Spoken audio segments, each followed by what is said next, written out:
Hello, hello. Welcome to another one of these. Wow, this is loud. Let's turn it off. Hello, welcome to another one of these delightful little streams of ours, going on or whatever. Who knows what they are anymore? Welcome. I see a lot of people here. Wow. Okay. Wow, we have a big crowd already. I guess a lot of people want to see me talk about red letter media. Let me adjust the camera slightly. There we go. That's better. There we go. That's a little better, isn't it? Can everyone hear me just fine? Can everyone... There we go. Cool. No scuff this time. A little ghost flew by. That's no big deal. Quite fun. Hell, yeah. My dress-up darling jump scare. They don't even like the grifters. Oh, yeah. So, welcome, everyone. It's been a fascinatingly fun week. I had a great time this weekend at a little place known as AnimeNYC. A bunch of people were talking about it on social media, I saw, which is always entertaining and fun. Got a few things here I can show you about what it was like. I don't know what this video is. Maybe something cool. Who knows? Right here, there's a good visual what the convention was like. Oh. No, not now. Oh, never mind. Apparently, you cannot see what happened in the convention. Very sorry for that. That's unfortunate. Oh, I thought it was right. No, it's an MP4. I'm pretty sure I got. Here we go. That's better. It's open up correctly. Huh. I guess it won't open. That's strange. Okay, never mind then. Guess you can't see what the convention was like. Very sorry. A little bit of scuff there. No big deal. No big deal. Yeah, no, so ignore the scuff. It's not important. You can't see what the convention was like. Very sorry to say that. But it was very fun. We got some cool manga and stuff from there. It was quite enjoyable. I got an omnibus of... what was the one? Hang on, let me get the name of this manga. One sec. Where are you? Right here. There's also one that's a little more scandalous. I can't show anyone, but it's all good. I got, AnimeNYC, I picked up these two things. Picked up this light novel, I'm in Love with the Villainess. I've seen the anime. I have not read the light novel, or even the manga, but I like what I saw, so I'm curious to see what they have there. I also got the manga for Tomo-chan is a Girl, which I really enjoyed the anime for when it came out a couple years ago. Well, maybe last year, I'm not even sure. It's just such a goofy, fun series. I really want to read the whole thing if I get the chance. This is volumes 1 through 3, so I think there's a few more I'm missing there. But it's quite a lot of fun. Put those down there. So, apparently, a lot of people I was surprised to see a lot of people weren't exactly happy with AnimeNYC this year. It's funny, too, because I ran into... So one person I ran into at AnimeNYC is the guys from Shonen Flop, which was a podcast that I was on a few months back. We all hung out, had some fun times. But what sucks is I got this is a mistake I'm not going to make again when I go to my next convention. I got the standard 4-day pass as opposed to the badge you're supposed to get if you are a content creator. So I was actually barred out of doing a few cool events that I could have gone otherwise. And it's crazy because there were some people who were there who I didn't bump into, who I've either interacted with or mutuals with online, who I didn't get to see because they were in other events. And there was this one person, I was leaving the panel for Viz. They did a whole thing about Akane Banashi, or whatever the manga is, and for the anime adaptation that TV Ayashi's doing. And there's this person, I'm outside the door, and I'm looking at them going, I've seen their face before, I know who they are. And it turns out I saw them on TikTok a lot. They were an anime creator on TikTok who I followed. And I didn't get a good chance, I didn't get to talk to them or anything like that, because they were doing, I think they work for High Dive, I'm pretty sure is their deal. And I didn't get to talk to them or anything like that, but I'm looking at them going back, I know that, when you see someone, and you know them from somewhere, but you can't place it? That was me. I kept looking, going, your hair is very distinct. How do have I met you? Have we talked? Do I watch you online? I didn't obviously talk to this person. I just kind of let them do their thing because they're busy, obviously. But I'm I know you from somewhere. Also, I know Mars Girl was at the con. I didn't get to bump into her, unfortunately. Colleen's Mango Rex, I believe, was also at the convention. I think I saw them like post things online about it, but I never got bumped into them. I bumped into a bunch of cosplayers who I found out were like big deals online afterwards, which is kind of funny. That's always fun to see, you know. But yeah, Akane Bayashi's really good. Yeah, I'm excited to see the anime. They showed a few trailers for it and everything, and that looked really, really cool. There may be some references to it in Friday's video, which, by the way, will be anime themed and will be addressing a news topic people have sent me a couple times already. I'm just going to show you right now because there's no point in denying it anymore what the topic's going to be. We're going to talk about this article from Variety. This is going to be a major topic on Friday's video. This article. The Disney's Boy Trouble. If you want to hear my thoughts, come back Friday. That's when I'm going to go into full detail about it. It's going to be a lot of fun. You're going to be surprised that I think anime has a hand to play in this story. And a big one, too. One that Disney should learn from, but they probably won't. So we'll get to that later when we come to it. And of course, I'm not sure if you've noticed, but I'm really enjoying this season of My Dress Up Darling. I'm not sure if anything about the screen currently could give that away. I'm really excited for everything. And in news of videos I saw recently that I think everyone should take a look at, there's one video I saw that actually inspired me to make an upcoming video myself right here. Actually, no, let me go back a second. I'm sorry. Let me bring this up real quick. By Kyle Calgren, actually. If you guys know who Kyle Calgren is, he is a content creator who's been on the platform for like years now. For me... Oh, we got a super chat. Oh, Adrian Parkman super chatted $4.99. Look like the Gooner girl got you, Ant. Also, MDUD Gojo is best Gojo. Yes, 100% agree there. Yeah, total. No, that's not gooning. Gavin Caruth super chatted $5. How I felt leaving the Death Battle premiere without actually meeting any of my online friends, even though a few were there cuz I didn't know. You at the Death Battle premiere? That's really cool. I'm jealous. Death Battle this week was awesome, by the way. The Godzilla vs. Hulk fight. That was Jack great. Sheehy super chatted $5.81. Would you see a Star Wars movie, series that has a Shistavanan werewolf as the main character and how they deal with other people's perceptions of them? I would watch the hell out of a werewolf Star Wars film in a heartbeat. In a heartbeat. Blue Baron super chatted $2. I wish I saw you at the con. It was so crowded. Yeah, no, it was immensely crowded. That's the problem. Like on Saturday, it was like a miasma of people. It was like I can smell the miasma of people crowded. At one point, we were going. It was a bunch of us. We were walking around the convention, and we ended up trying to look for someone by the in the dealer room, and we got stuck by the Crunchyroll booth because it was just that dense. And also, I gotta say this right now, HoloLive, right?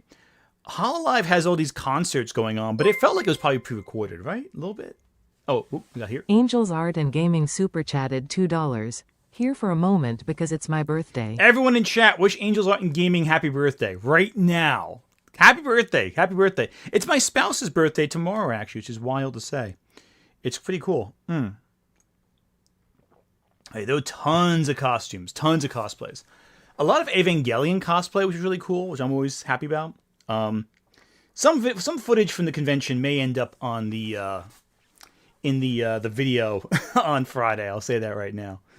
Why can't you just adjust the height of this chair real quickly? Hang on a second.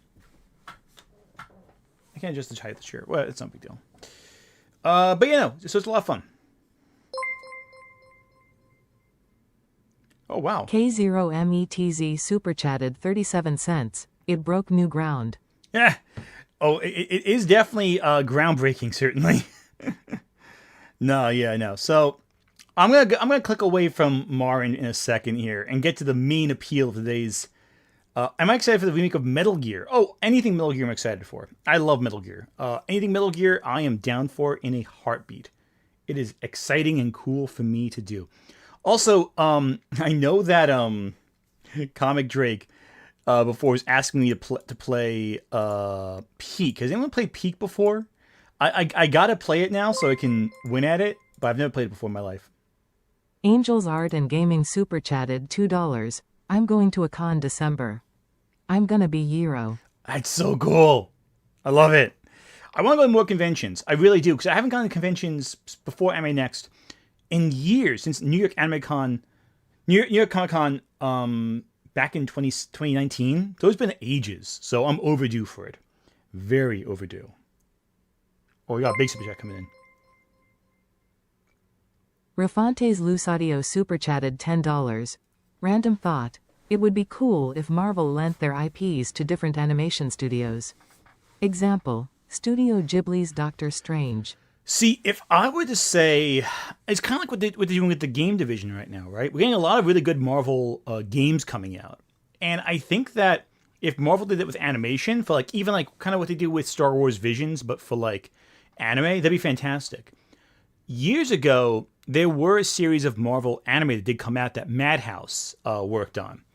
And they were of varying quality. I think some were better than others. I think the X-Men stuff was better than most, because X-Men's consistently great. But I would like to see more of that, quite honestly. I would love to see like a Star Wars Visions, but for Marvel. That'd be great. Anyway. Let's just jump into the main topic of today. But no, Peak I want to play. And I want to hang out with folks and play. It sounds like a lot of fun. So, the main topic of today's discussion is Red Letter Media. Red Letter Media is one of the big critical channels online. Now, I want to point out something right now. Before we get started, this is not a grifter channel. Red Letter Media is not a grifter channel. They are not Critical Drinker. They are not As Babyface. They're not Nerdrotic. They are a critical channel and deserve the respect of another critical channel.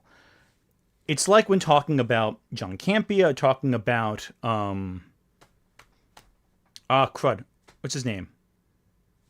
Crap, what's his name? I'm drawing a blank on it. Of course, now I'm drawing a blank on his name. Anyway, when talking about other critics you disagree with, you got to engage critically. Now, Red Letter Media, I don't always agree with them, but I don't always disagree with them either. There's a lot of different stuff here that's... Jack Sheehy super chatted $5.81. I'd love for SW to dip into different genres like horror, comedy, and even drama. I'd love a Cowboy Bebop show animated similar to Creature Commandos. Oh, Jeremy John, thank you. 100% agree with that. I would love to see Star Wars actually explore different genres. For a while, almost looked like they were going to. I think that with Skeleton Crew and the early seasons of The Mandalorian, it dipped its toes into different genres, but I feel like it needed to be a little different. Oh, hey, Si, what's up? Yeah, I generally like Red Letter Media for the most part, but I do disagree with them on occasion. There are times I disagree with them, and I've been seeing some controversy about this video in particular. No, it's not Stuckman. It's Jeremy Johns I was disagreeing with, typically. So I've heard some different things with this video. Some people are really for it. Other people are really against it.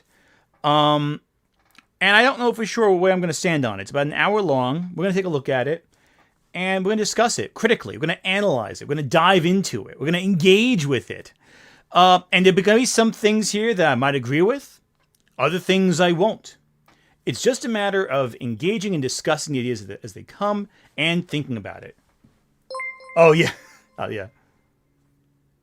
Sai super chatted $5. Thank you, Sai. I have stolen the, you may not have noticed it, but your brain did, joke from RLM. Yeah, no. That joke is one of the best ones they have.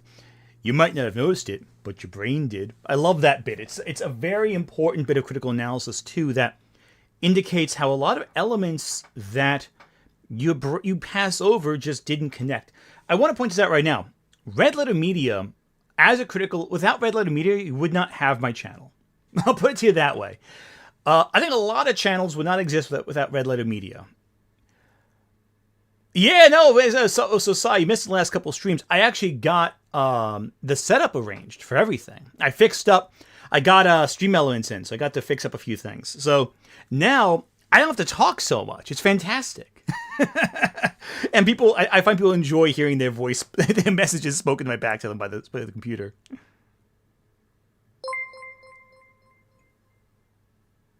Adrian Parkman super chatted $1.99. Anthony Gramuglia and crew are Blue Memo Media. Maybe. I mean, listen, here's the thing. Red Letter Media is its own unique thing. I know, Sai, you're saying you ripped them off, but no one has really, truly ripped off Red Letter Media. They're truly their own unique thing. People have tried copying their style, but no one quite gets it. Now, with Red Letter Media, what's so cool about their stuff is a lot of their analysis is very beneficial. It's very good for the conversation. And when I disagree with Red Letter Media, there's still discussion to be had. This is not going to be like when I argue with Nerdrotic or argue with Critical Drinker or yell at Lily Orchard or Shad. This is not that at all. This is going to be true intellectual discussion about Star Wars. Will I agree? I have no idea yet. I haven't seen the video. Will I disagree? Again, same thing. But I think what's interesting here is that we could at least address and inform ourselves. Challenge conceptions we may have. Because again, I've been critical of Star Wars. And I've praised it at the same time. I've praised some Star Wars and been critical of other times. 3 substantial reviews I've done of different Star Wars pieces of media have included a review of The Last Jedi, of Acolyte, and of Gavin Andor. Carruth super chatted $5. I respect RLM more than someone like Yahtzee, but they have the same deal that they're really quotable but impacted media criticism badly. Yes, agreed. I think that Yahtzee and Red Letter Media are both good critics, but a lot of people think they can just be the next Red Letter Media, and they haven't really thought it through yet. And also, there is one line that Red Letter Media has done that everyone misuses. I'm going to show you it right now. There's one section of... There's one meme that I feel is overused because... I'll show you right now. Here's what I'm talking about right here. Don't ask questions. Just consume product and then get excited for next product. Yeah, no. So I feel like that one segment has completely dominated discussion about media criticism. Because you can't just talk about a piece of popular media now online and go, yeah, you know, I kind of want to be better. I'm excited for this new movie, new Marvel film, whatever, new Star Wars thing, without someone posting that GIF in front of you. Just consume product. But it is a good joke. It's a very good joke. But like I think it gets overused a lot, and where it's not fair. Especially considering the people who use it the most are the biggest consumers I've ever met in my life. Like, it's funny. The people who act like, oh, no, just consume product. Yo, you know, this, that, and the third. They're the people who, like, have only consumed big pieces of media. Like, none of them are... Yeah, let me adjust this real quick. I think I can adjust this real fast. I think I'm going to adjust the bar here real quick. Let me make a quick update. Any Profit super chatted $2. Very cool. Yeah, very cool. Yeah, made a quick adjustment here real quick, so that should be good. Yeah. Very cool. Yeah, no. Let me adjust this slightly. I was playing a little bit with Streamlabs right here. Let me adjust that real quick. There we go. Very cool. There you go. That's good. Cool. Just playing around with it a little bit. So, what was I going to say? Yeah, no. So, a lot of these different videos, a lot of these different reviews, they're some of the most important in terms of media analysis online. But, can't deny the fact, some of them haven't aged too well. One joke in particular I think has not aged well at all with Red Letter Media is how in their review of Attack of the Clones, they say black people haven't seen Star Wars. That is not a review that's aged quite well. That hasn't aged too well, I don't think. But, hey,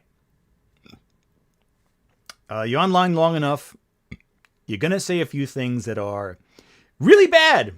And that's one of them.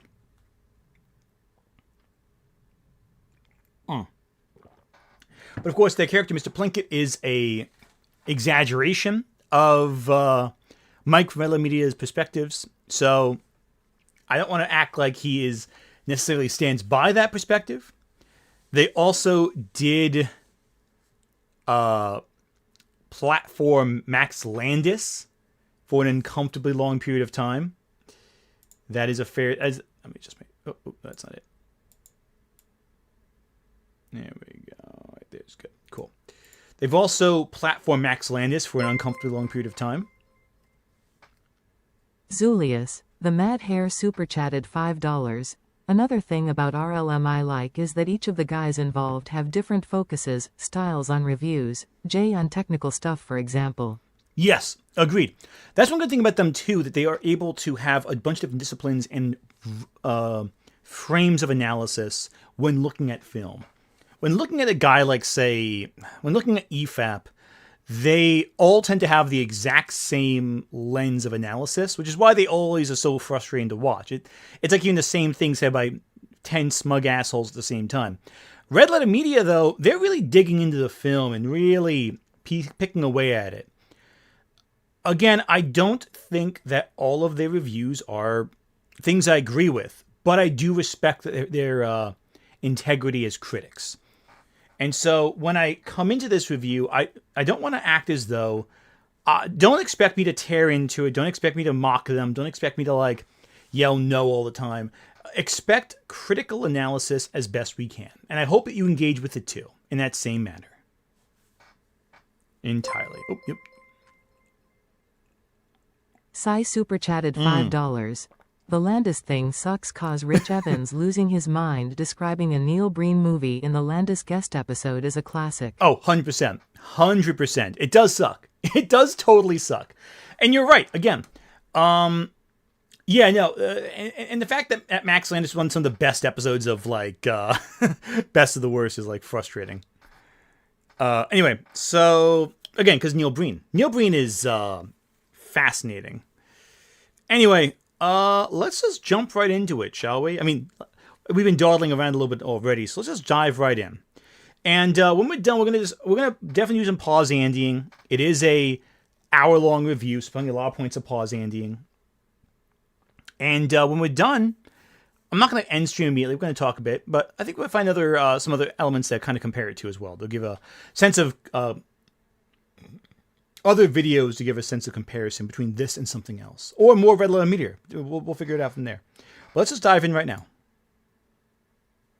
Let me just adjust real quick. Adjust the screen so it's all in clear view. There we go. Cool. There we go. We got it. Perfect.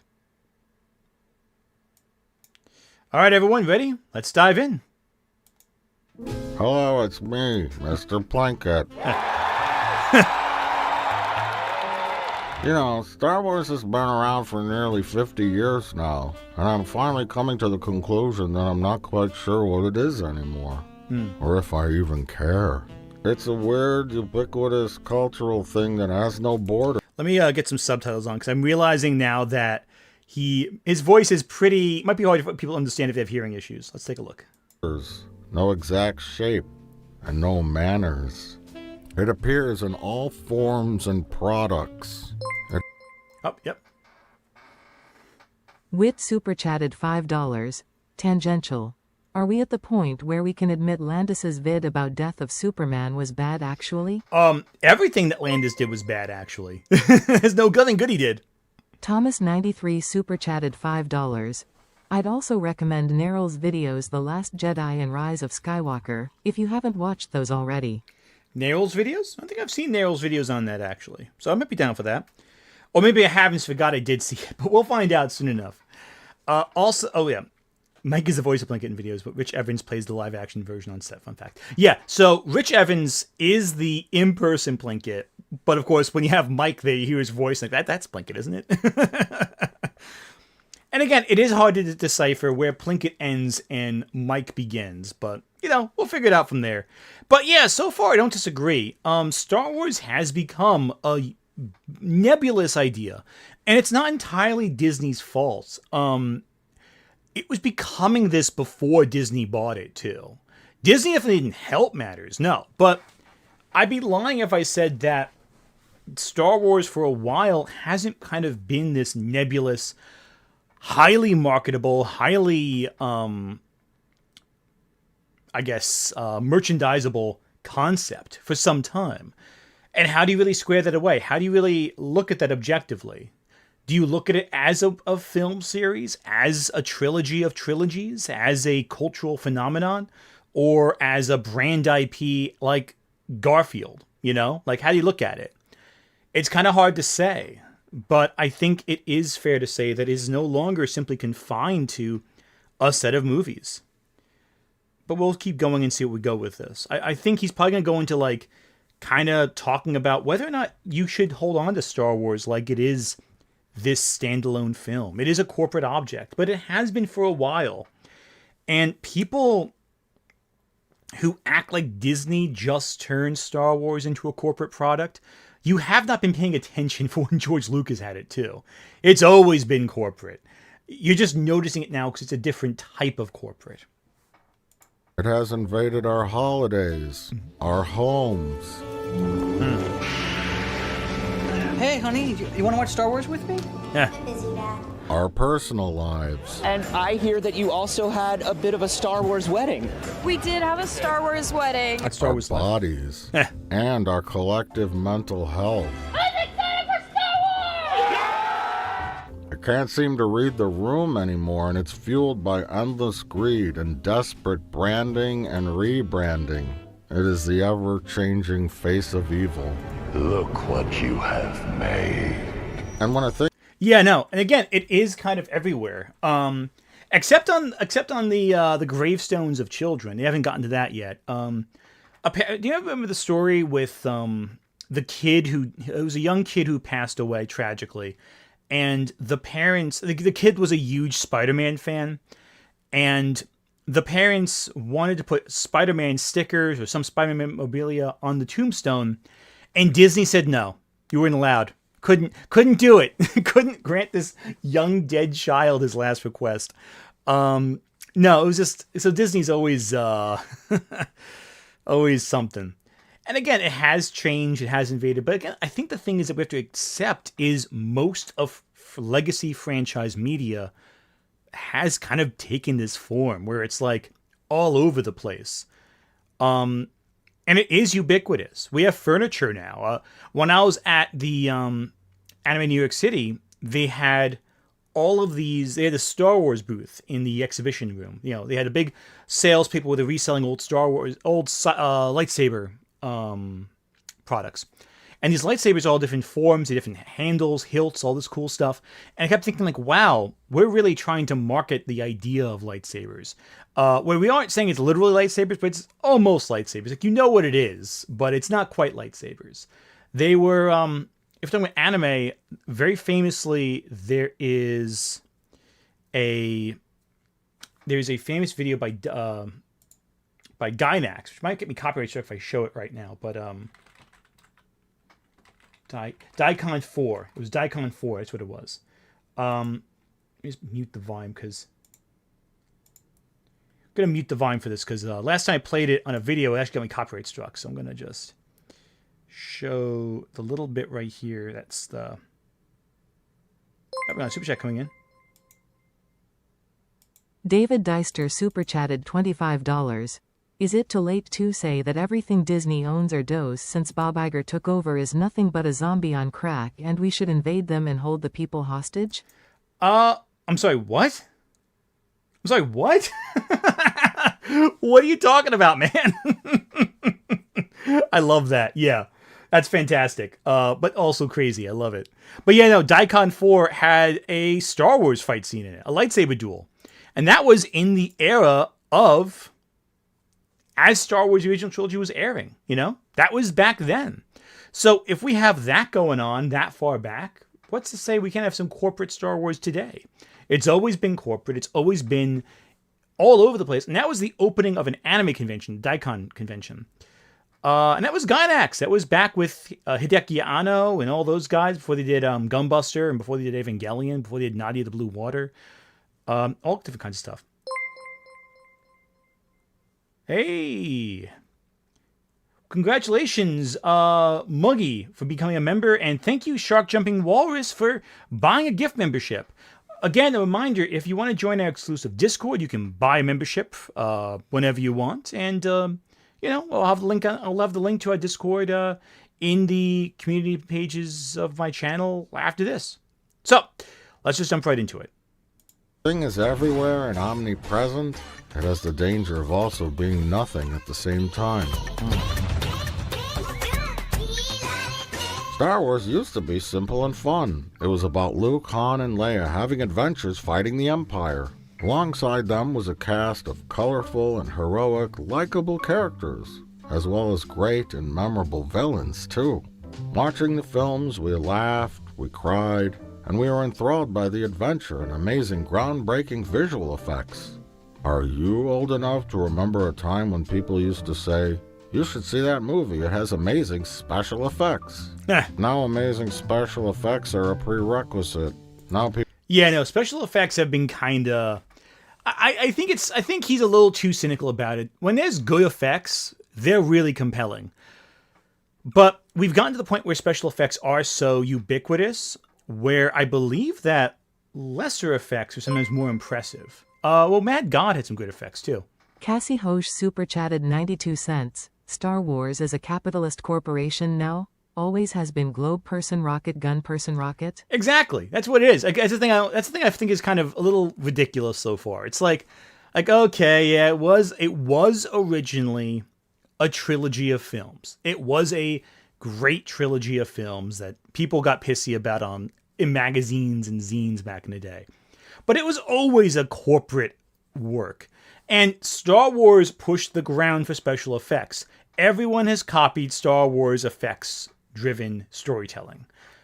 Every blockbuster that we're seeing now is the ripple effect of what Star Wars did back in the 70s and 80s. Undeniably so, that's the reality of it. Also, they are films with incredible special effects, and a great example of that would be one that came out last year. There's a film that came out. It actually won an Academy Award, at least one, and a Golden Globe as well, that had incredible special effects that was praised for just pushing the bar as far as it did and presenting something so unique and unusual that it stunned audiences.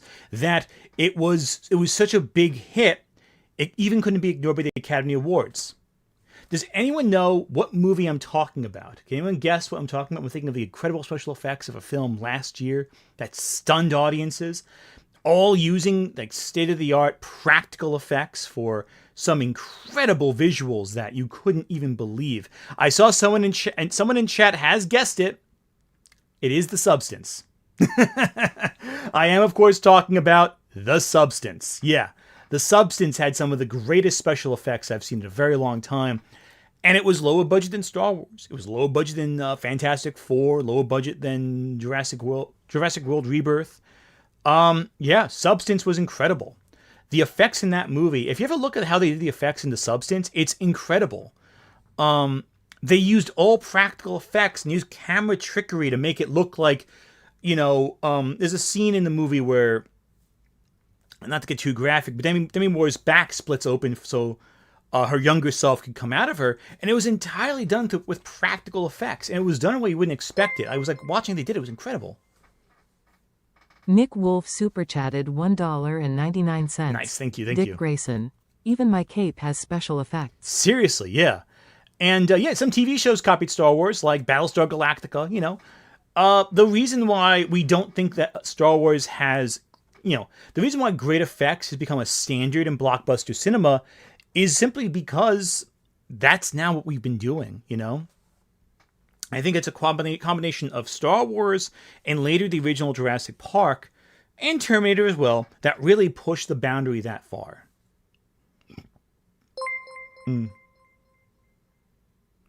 Fred Skull super chatted $1.99. Old fans think SW isn't made with love. anymore. Yeah, that's the reality. And a lot of them may not be, at some level, at the corporate level anyway. But the effects workers are working their ass off making these effects fantastic. And one thing that annoys me about red letter media, this is something that's always bugged me.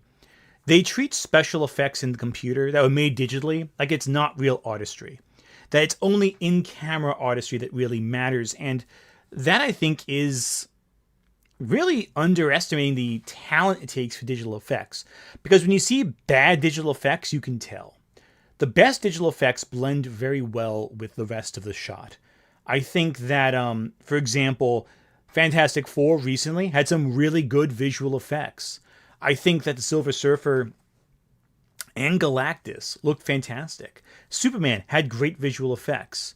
I think that the effects for the Thunderbolts, where they had the basically the Sentry become like the Void, that was such a great effect and done very simply, but it took a lot of skill to make it as effortless as it appeared. VFX is an underrated industry, and I don't like how red letter media often kind of brushes them over or kind of makes it sound like the effects don't mean anything. But that's something they've always kind of done, and I do get to an extent what they're coming from.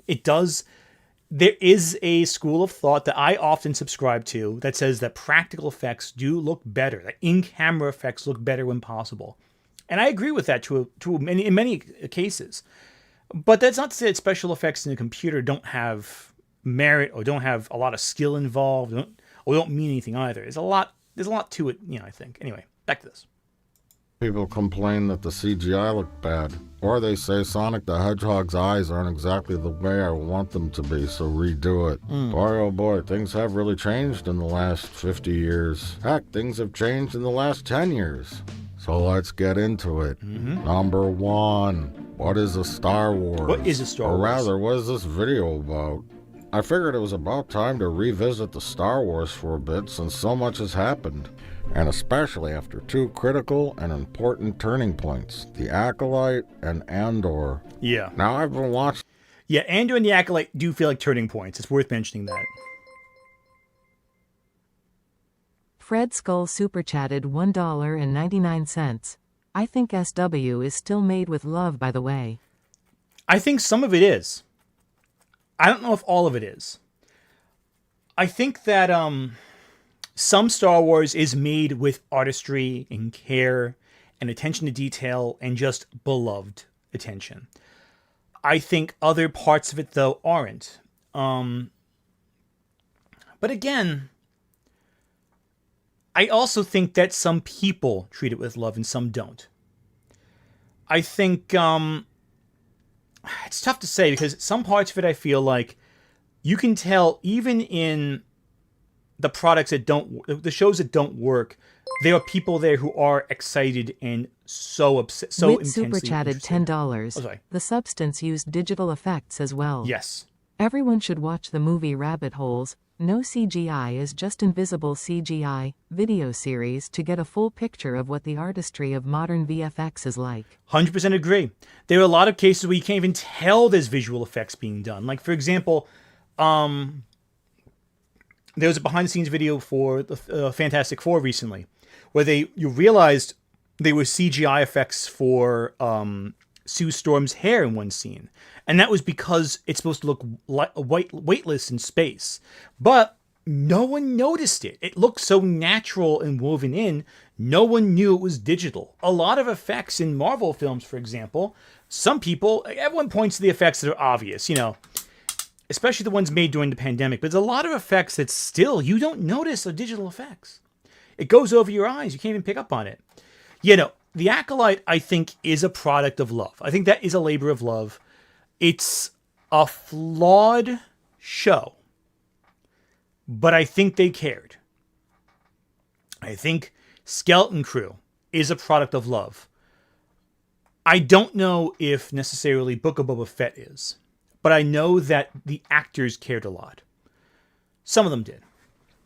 I know that recently came out with The Mandalorian that, I'm trying to blink on her name.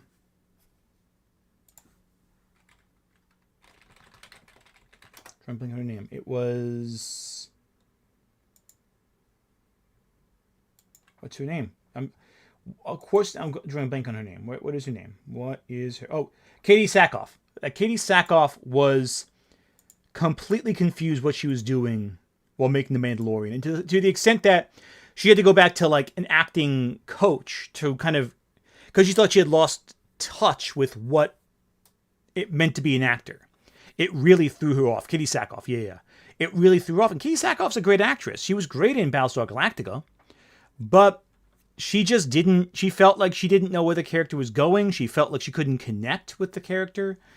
And so is that a character done with love? I don't know.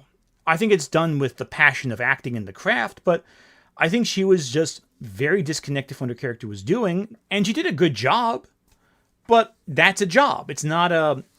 But I think that people who design the sets, who design the costumes, I think they're the ones who are always the front lines of truly making something with passion and love. Nothing is ever... The effects of Star Wars are never made by people who half care, I think, is a big thing. Katie Sackhoff, I think, really cares about Star Wars, but I feel she was just very confused by what she was doing. It's sad. It's very sad. And I think she did a good job, which is really incredible. But I didn't get people like, say, Jack Black and Lizzo showing up in The Mandalorian in a scene that's so busy, and an episode that's so weird and off-putting. And you're like, Jack Black, what are you doing here? And it's like, you don't really get what they're there for. But any of an episode, like the one before that, where they have they show the New Republic and their the corruption inside of it and the ties to the old empire. And it's deeply disturbing, but it bounces back and forth. And the stuff that's odd stands out to you more than the stuff that works. And that's a factor as well. And of course, I think that Ewan McGregor, who's on screen right now, deeply cares about Star Wars. I think that, who played Anakin? Man, I'm drawing a blank on all these names today. Man, I need to look up names again, because I'm drawing blanks on all these names right now. Wow. That's what happens when you go to the anime convention. You lose track of all the names. So, yeah, no. Lizzo was in Star Wars. Yeah, Lizzo was in Star Wars. It's like the Little Farm episode in season 1. I like the Little Farm episodes in season 1. I'm talking about,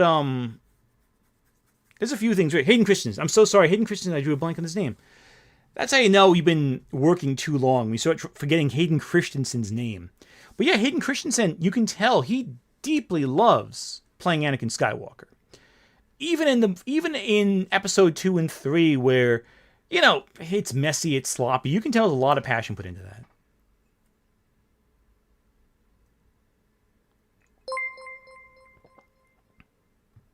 Yeah. Nick Wolf super chatted $1.99. Yeah. I wish Jack Black and Lizzo got a duet in their EP. That would be great. Jack Black should be required to sing in all shows he's in. Anything he's in, Jack Black should sing. School of Rock had a big effect on kids, I think, and so did Tenacious D. And apparently, it still has an effect if you count what's its name? Chicken Jockey, Minecraft. There you go. Anyway, back to this. And some of this crap here and there, but with new shows coming out and announcements of new trilogies and things starting and unstarting and being canceled and maybe more Obi-Wan shows, Darth Maul dancing videos, Yoda shows, Baby Yoda movies, Grimace shows. Wait, was he a Star Wars Muppet? Oh, God. Or was that the other guy that was a member of Ronald McDonald's Pleasure Palace Band? Oh, whatever, fuck it. Lego movies, Baby Jedi adventures, kids in Star Wars exposed to extreme violence, and these fan-made AI videos, which I can't even tell if it's real anymore or not. I'm sorry, but is anyone gonna start suing someone yet? Yeah. May the Force be with you, always. I just can't keep up or really even care that much anymore. Yeah, those AI videos look terrible, and that looks worse than I actually realized it did. The thing I noticed with AI even more so is that no one moves in an AI video. They're all so still and stagnant. I was watching an AI filter of a real person put through AI as a filter, and the guy's neck was he was moving around like a normal person in his real life, but in the AI it was like all stiff and you couldn't move at all. It's ridiculous. Cassie Hosh super chatted $1.85. Good VFX are a requirement now. Wasn't there a hologram effect scene in Thor Love and Thunder that was so awe people said the first Iron Man movie's effects were better by comparison? Yeah, when it doesn't live up to expectations, people notice. Always, every time. Cassie Hoche super chatted $1.85. Good VFX are a requirement now. Wasn't there a hologram effect scene in Thor Love and Thunder that was so awe people said the first Iron Man movie's effects were better by comparison? Yes, 100%. And again, that's the thing too with a lot of these effects. When they're bad, people take notice. So it's one of those things where, like, it sucks because when it isn't perfect, they notice. They really notice. When it is perfect, no one cares. So the artistry isn't admired, it's only criticized. Because when it is done so well, no one notices, and therefore no one cares. That's the cruel reality of modern entertainment. The effects have to be perfect, or it is not done at all. Or no one cares, no one wants it, no one accepts it. So, there you go. Thank you for your contribution. Breaking point for me was really Andor, and how much it illustrated that Star Wars is really just a very large, expensive ship that's adrift without a captain. It's all very fascinating to me, so I'm going to ramble on about it while my pizza rolls are in the oven. Yeah. Oh, yeah. You know, you got to cook them just right. Right until the goo starts to come out. If anyone wants a pizza roll, send me a message on X, formerly Twitter, or post on my Insta. DM me on Facebook. Hit me up on Snapchat. Or communicate with me through Telegram, WhatsApp, WeChat, Discord, Threads, Mastodon, Twitch, or Blue Sky. Okay, so let's start at the beginning, I guess. From a certain point of view. A certain point of view? Yes. Number 2, Okay, so I feel like we haven't really come anywhere yet. We're kind of spinning our wheels a little bit here. I don't think we've really said anything yet. You know, we're 4 minutes in, and I don't have a strong sense of what the thesis of this video is. I'm not going to lie. I get an idea. He's going to talk about, like, being an amorphous thing that's it's expanded beyond our scope. But he hasn't really said much, though I do like that joke. That was pretty funny. No Tumblr, though. Apparently, apparently Red Light Media does not like Tumblr. It's not, or Reddit, for that matter. I'm on those sites, though, so it works out. Jonathan Frostathan super chatted $1.99. I'm mad I can't get his pizza rolls. Greater than sad face. Right? I want some pizza rolls. Nitro, Java, super chatted $5. Late super chat. Avatar is an example of top-tier CG effects regardless if anyone likes those movies or not. Hey, listen, I used to make fun of Avatar so much, and I still do. But I was saying, oh, Avatar 2, no one's going to want to see that crap. It's been a decade, and I was wrong. People really do want to see Avatar, apparently. The real test is Avatar Fire and Smoke, whatever it is, the Fire Nation attacking end of this year. But my goodness, people really love those Avatar films. I don't get why. I guess it's the effects and visuals, but yeah.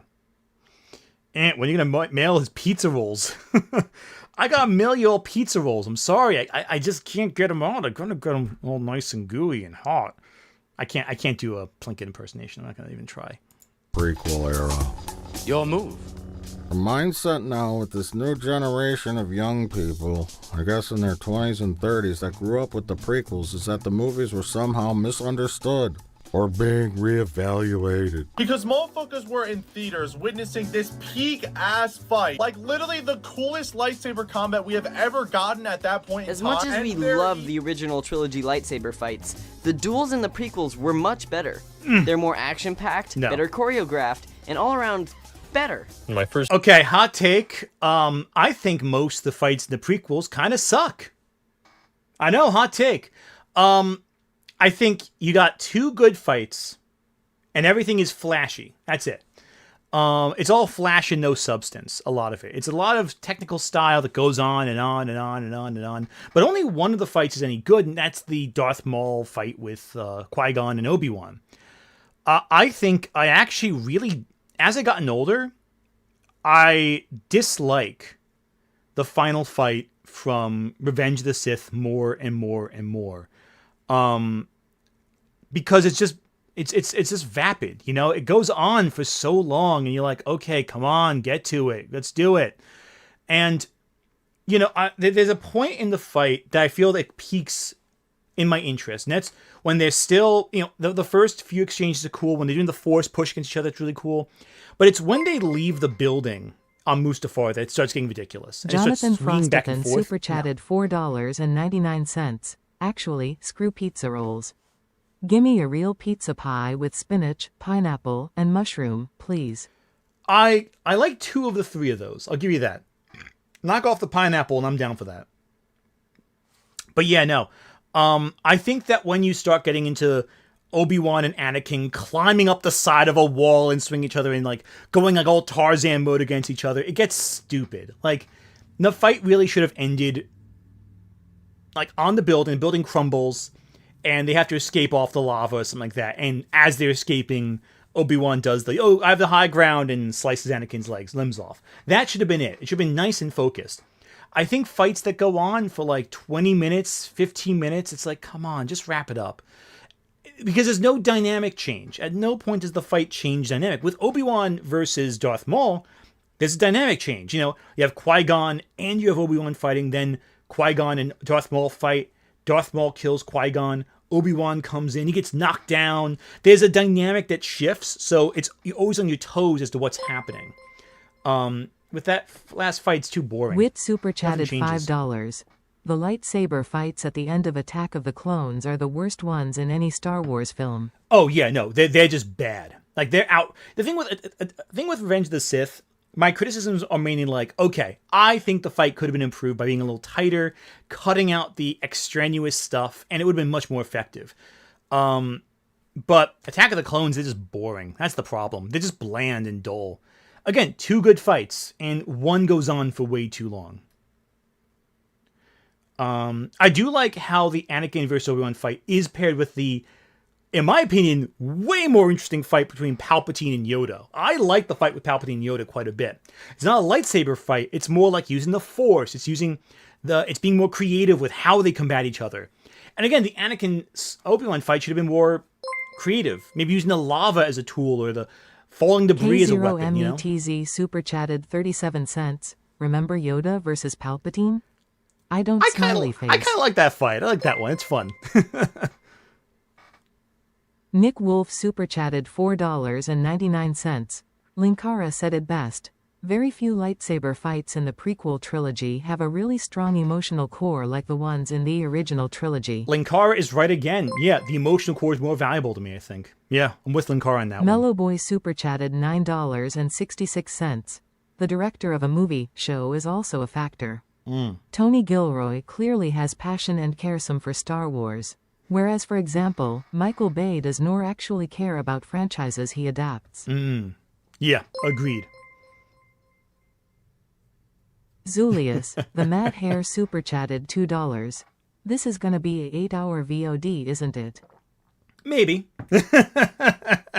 I can't say it won't. Maybe it might be fun. But yeah, no, I agree. I think you need the emotional core. I think the Acolyte honestly had better lightsaber fights than the prequels, outside the Darth Maul fight with Obi-Wan. Because the Acolyte fights ended. They were brief explosions of action. They were brief, intense brawls, and they ended very quickly. Lightsabers felt dangerous because at any second the fight could end abruptly. And so with all the technical flips and throws, you knew that it could still end fast, and the Force was still a weapon that could be used in conjunction with lightsabers. The one episode of The Acolyte, I think it was episode 5, I think it was, like, that was brutal. The one with Daphne Keene, you know, X-23 herself, she runs in and like, gets like impaled with a lightsaber in like short succession, like everything's peaking, and all of a sudden it stops when the one killing blow is left. It's not a dramatic swing. It's not like there's a crescendo that builds to one big moment. It's just an abrupt, oh, that's it. It's over. After all the combat, one false move is enough to end it. And that's powerful. That's effective. I like that. It's more brutal. And you look at the flashy components of the skill on display. First video about the parallels between C-3PO and Anakin, I discussed how Anakin suffers from something called an Oedipus complex. Oh God. Oedipus? Oedipus? Jesus Christ. Oedipus. Oh, I can't even mispronounce Oedipus correctly. Gotta say Oedipus. Jesus Christ, where are you? Where is it? I think I have the Oedipus complex. Oh, I have it right here. I have all of them. Yeah, I got them all right here. These are the Cliff Notes. Never mind, I don't need these. Get over there. Yeah, got the Cliff Notes version of them. But no, Oedipus. Oh, I hate this. Oh, I hate this. Just remember, next time you're online and you're arguing with someone on Reddit or whatever, and they say, "Oh, the Star Wars prequels are so good." Oh, Oedipus. Hey, welcome, Robo. Welcome as a reader. Again, you can join our as a member of the channel and get access to our exclusive Discord and all that cool stuff. I sometimes show up at like 5 a.m. and say something stupid in general chat and then go on with my day. It's a lot of fun in there. Jesus Christ. Okay. Or maybe not as bad as we all thought. Jango Fett, believe it or not, is better than Boba Fett. Well, Jesus Christ. Jonathan Frostathan super chatted $1.99. RLM be like, oh, Eddie pissed. Yeah, basically. Jesus Christ. Oh, can we listen to it again? Yeah, let's give it another shot. They're more action-packed, better choreographed, and all around better. In my first video about the parallels between C-3PO and Anakin, I discussed how Anakin suffers from something called an Oedipus complex. Or maybe not as bad as we all thought. Jesus Christ. Jango Fett, believe it or not, is better than Boba Fett. While Boba may have been the original, Jango is a better fighter. Nope, still bad. Yep. Who cares about... Oh, Jesus Christ. Okay, listen. I gotta tell you this right now. For any power scalers in the conversation right now, power scaling is not the sole quantifier of quality. I'm with Red Letter Media in this one. Like, these people are frustrating to me so much. It's like, oh, they were so powerful. Like, yeah. Who cares? Does it make the story more interesting? No, it doesn't. Jesus Christ. Every day we get closer and closer to me finally making the cringe media literacy is dead video that I'm like tempted to make every time I open up the internet browser.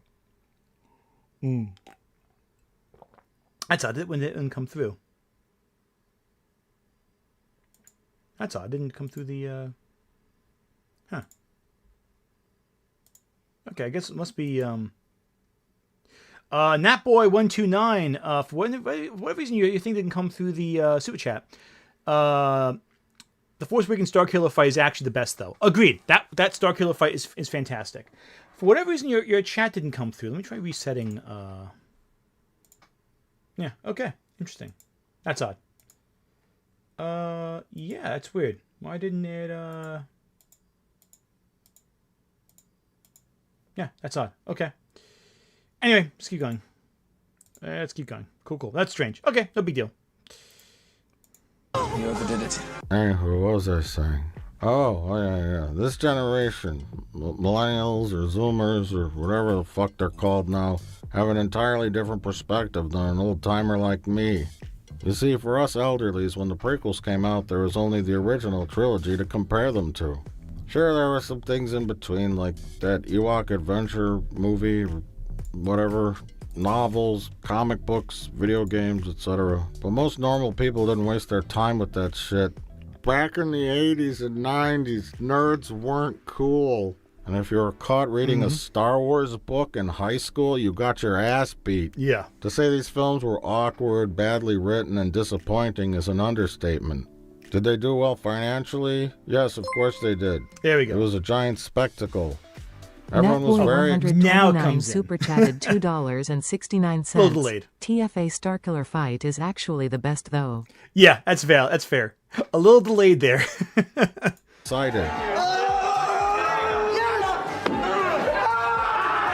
Like, I'm a younger millennial, so I was like I was like 9, 10 when episode 1 came out.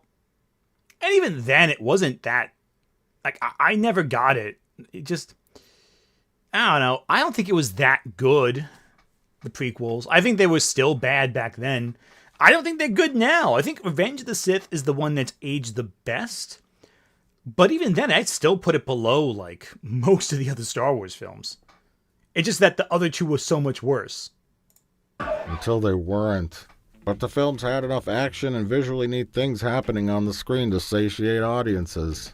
The embarrassing, awkward, lame, strange, annoying, and unfunny outweighed anything cool or well done. I think most rational people can agree with that.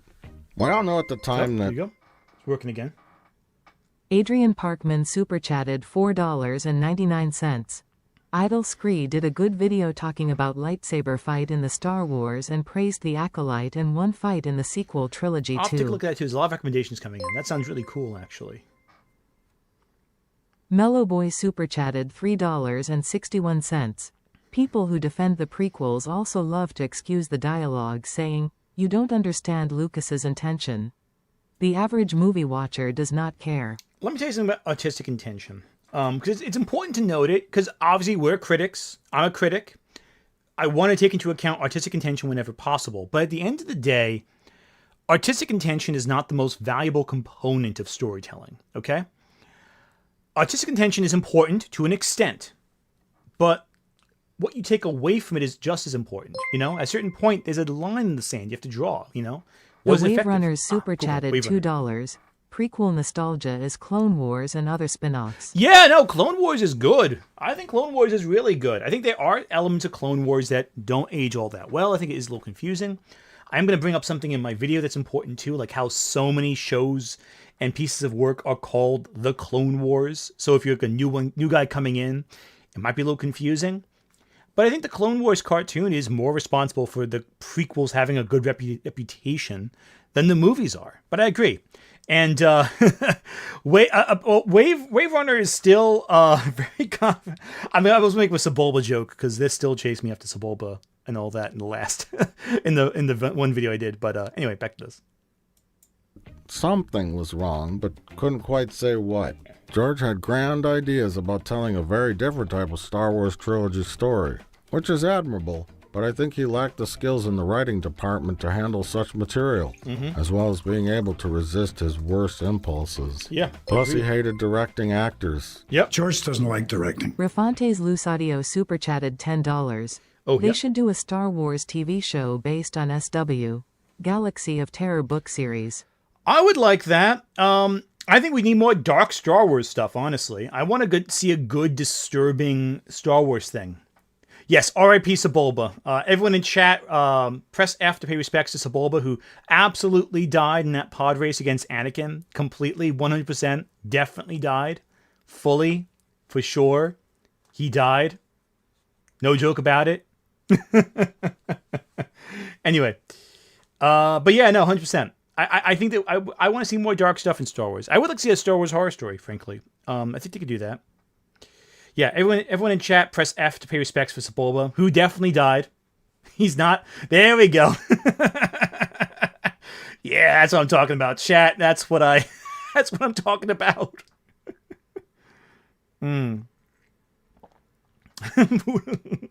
Screw Sebulba. Yeah, fuck Sebulba. Oh, I mean, I'm so sorry he died. It's true, tragic. Anyway, back to this. Period. He told me that. So why did he direct all 3 films? Why did he write all 3 films? Oh well, whatever. It's too late now. In light of recent developments, it seems to me George wanted to write something like Andor. Yeah. But probably wasn't able to. And at the same time, it's how do democracies turn back into dictatorships? Why do people who have the power to have the freedom and everything turn it over to somebody who's going to take it all away from them? Which is actually good, because Andor wouldn't work as a 3-film Star Wars trilogy meant for all audiences. No way. Nick Wolf super chatted $1.99. Tell that to Sebulba's snapped neck. I mean, was it snapped before he showed up in the show, though? Because his neck's looking twisted in that show. But yeah, no, Andor is the darkest thing Star Wars has created. It's deeply disturbing, deeply effective, and superior to most other Star Wars works. It also could not work as a mainstream hit. I don't think Rogue One is as close to Andor as you can get, in part because it's the final chapter of Andor's story. But this could not have been the prequel trilogy. It just couldn't have been. It's too disturbing. It's too serious. There's no spectacle. It's not meant to have spectacle. It's meant to be very... not that there's no spectacle. There's minimal spectacle. It's to service the story as best as possible. A very effective narrative. But it's not... It would never have been the fun Star Wars that people like, you know? It just would have been too upsetting. Andor is one of the best case scenarios for a spin-off to explore the darker components of a narrative that could not be explored in a mainstream narrative. And more stuff like Andor should be made, but, you know, who knows? Gavin Caruth super chatted $5.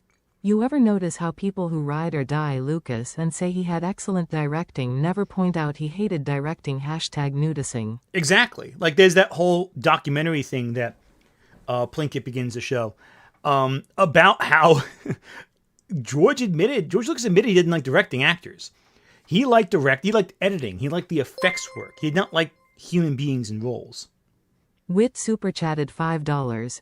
Everyone Lucas asked to write or direct the prequels for him said they would rather see his vision of the series. That's what happened. That's fair. I don't think anyone wants to touch it because the hype would have been too big. The pressure would have been too big. Burnt Panini super chatted $4.99.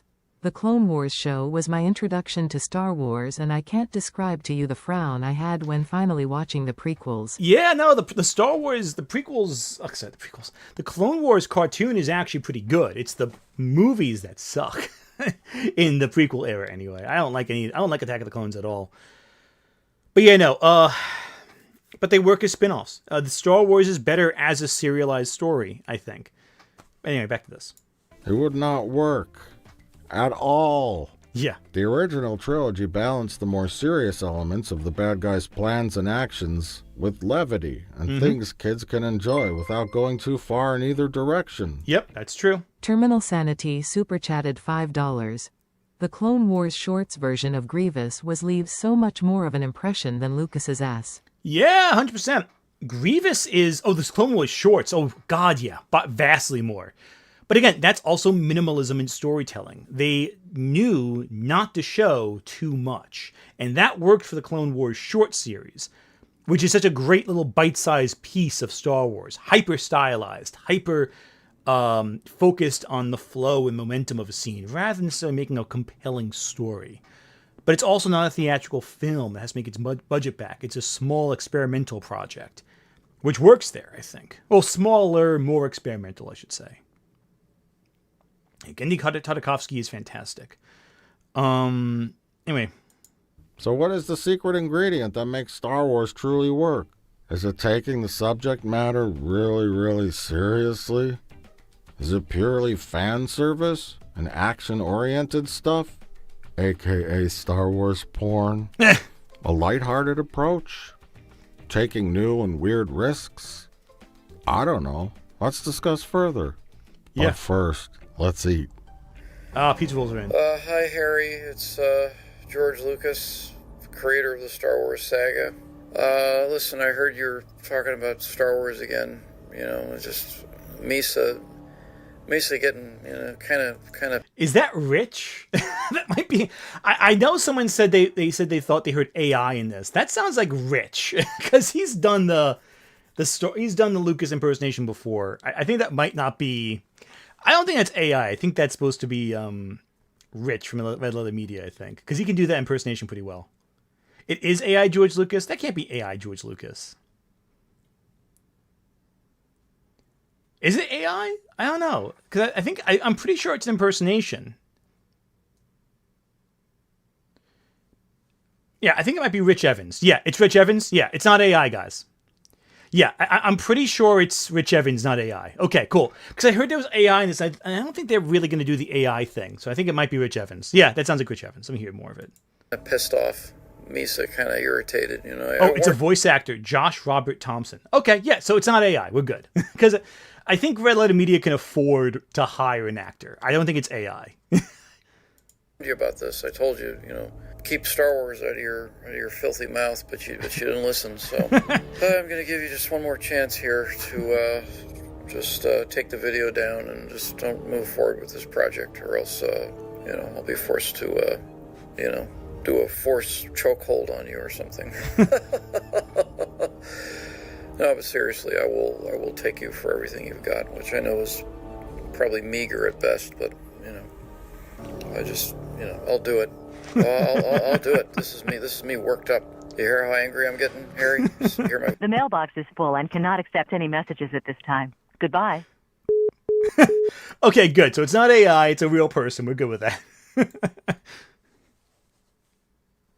Number 3, the Disney takeover and the sequel trilogy. It'll give me a chance to go off and explore my own interests, at the same time feel completely confident that Disney, will take good care of the franchise I've built. And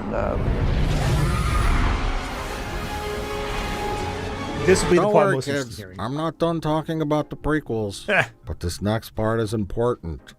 While maintaining control of the Star Wars brand for nearly 10 years after Revenge of the Sith, and only making a few Clone Wars products, George Lucas decided to sell it to Disney of all places.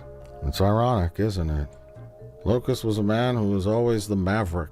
He hated the studio system and always fought against it. George was the kind of maverick from Northern California, an independent filmmaker. Shut up! No one asked Always you. extremely proud that he had very few attachments to Hollywood. the worst thing that happens when they think they know how to do it, then they start making decisions. The first place I thought was Disney. In the end, though, he became more machine than man. More ATM machine. For me. Yeah, it's like, again, so George Lucas is so anti-corporate, so anti-company, and yet brought his product to Disney. That's, to a certain extent, this is what Lucas wanted. He asked for it. Again, Jim Henson did the same thing. Yeah, it's true. Disney is complicated, right? Because Disney as a company, I think, is an absolute... the Disney corporate system is an absolute mess. You will never see me praise Disney the company. I will praise the artists who work at Disney, though. Yep. Detective Lizard super chatted $3.24. My introduction to Star Wars was a pin set you could collect from the newspaper, followed by Attack of the Clones. Oh, that's really cool, actually. Greater than Sad Face. I like that. That's really cool, actually. I love those little pin sets. I got a bunch of pins at AnimeNYC City. I might show them off at the end if you want, but I'm not sure. Maybe. Depends on how much time we have. I look at it as I'm investing in Disney because that's my retirement fund. And sold his baby to the Disney conglomerate. Oh, you're going to the super chat. David Deister super chatted $10. George Lucas sequel trilogy superior, Disney sequel trilogy inferior. George Lucas sequel trilogy. I know it's a typo. I know it's say George Lucas, but something about George Lucas is just a funny visual to me. God, I'm like 12 years old. I love that. There you go. Sai super chatted $2. Down with the mouse. Yeah, no. You're not going to see me praise the mouse. The mouse. Well, here's the thing about the mouse. The mouse always wins, right? Like, even in a year where all different Marvel films aren't doing too hot, it's still one of the top selling studios around. Fred Skull super chatted $4.99. The Last Jedi is bold. Every character learns through failure. It frees from bloodlines and resets Star Wars beyond nostalgia. Imperfect yet vital. Agreed. 100% agreed. And I think my opinions of The Last Jedi are very clear. I did a whole video about it not too long ago, which, by the way, just crossed 100,000 views, and that's actually really cool, and I'm happy about that. But Star Wars The Last Jedi is, I think, the point in Star Wars that it could have gone in a very different direction if they just didn't get cold feet. If they weren't afraid to stay the course, it could have been much better. Last Jedi is a really good movie, I think. Hot take. It's one of the better Star Wars films. I'll say that. Nick Wolf super chatted $4.99. I highly recommend SF Derbrus's Heroes, Shadows, Hermit's trilogy of documentaries. Really even-handed, gets into George Lucas mindset for each era. I like that. SF Debris, I always will argue, is fantastic. Their work is great. And has been for over a decade, at least. A decade and a half, probably more than that, maybe. Yeah, they have a history of good stuff, I think. Their Dune videos are quite good, too, I might add. Again, The Last Jedi is controversial, but here's the thing. Wouldn't you prefer controversial than boring? I personally prefer when something's controversial than when it's boring. Boring is the worst sin a thing can be. And unfortunately, I think a lot of Star Wars now is kind of boring. You know, it's safe. It's too conservative with how it explores its ideas. But The Last Jedi is exciting because it's different. It at least does something that is distinct. It does something that stirs up the ground and opens up the door to new ideas. Unfortunately, this didn't take that risk. SAWESOMENESS. Super chatted $2. Awesomeness. My favorite Star Wars movie is American Graffiti. American Graffiti is very underrated, I agree. I think American Graffiti is fantastic. But here's the thing. I think that The Last Jedi, and I've said this before in the previous video I did about it, so you can see my thoughts there. There's a lot of stuff there. I think you can work with it. Oh, Olivia Williams, thank you for being a member for a month. Thank you. Last Jedi is second best movie of the franchise. I don't know if I agree with that. I think it probably is top 3 for me. I think the original and Empire are better, but I do think The Last Jedi is up there because it's in conversation with those films in a way it's very compelling. Mellow Boy super chatted $7.22. Another issue is how people say that the public deserves to see the theatrical versions. Doing stuff like 4K 77 and the despecialized edition, I'm shocked have not been taken down. They're illegal. Yeah, they are illegal, but I think with Star Wars, the fans the studio understands that fan efforts keep the franchise alive. It's kind of like with it's like why with Pokemon they don't take down fan ROM hacks. The fandom keeps it alive. Skullmask super chatted $1.99. Do you like Legends? Yes, Legends is fantastic. I think Legends is great. Tinvo super chatted $10. I know Lucas' statement seem laughable, but under Disney, SW show have been more artist-driven compared to Marvel. We might not agree to that vision, but it's still artist-driven. Agreed entirely. Skeleton Crew is very unique and distinct, and so's Andor. I think there's been some great Star Wars into Disney, and there's also been some really bad Star Wars into Disney. There's no real middle ground. There's a lot of, and not even bad, mediocre. Bad is interesting, at least. Bad is distinct.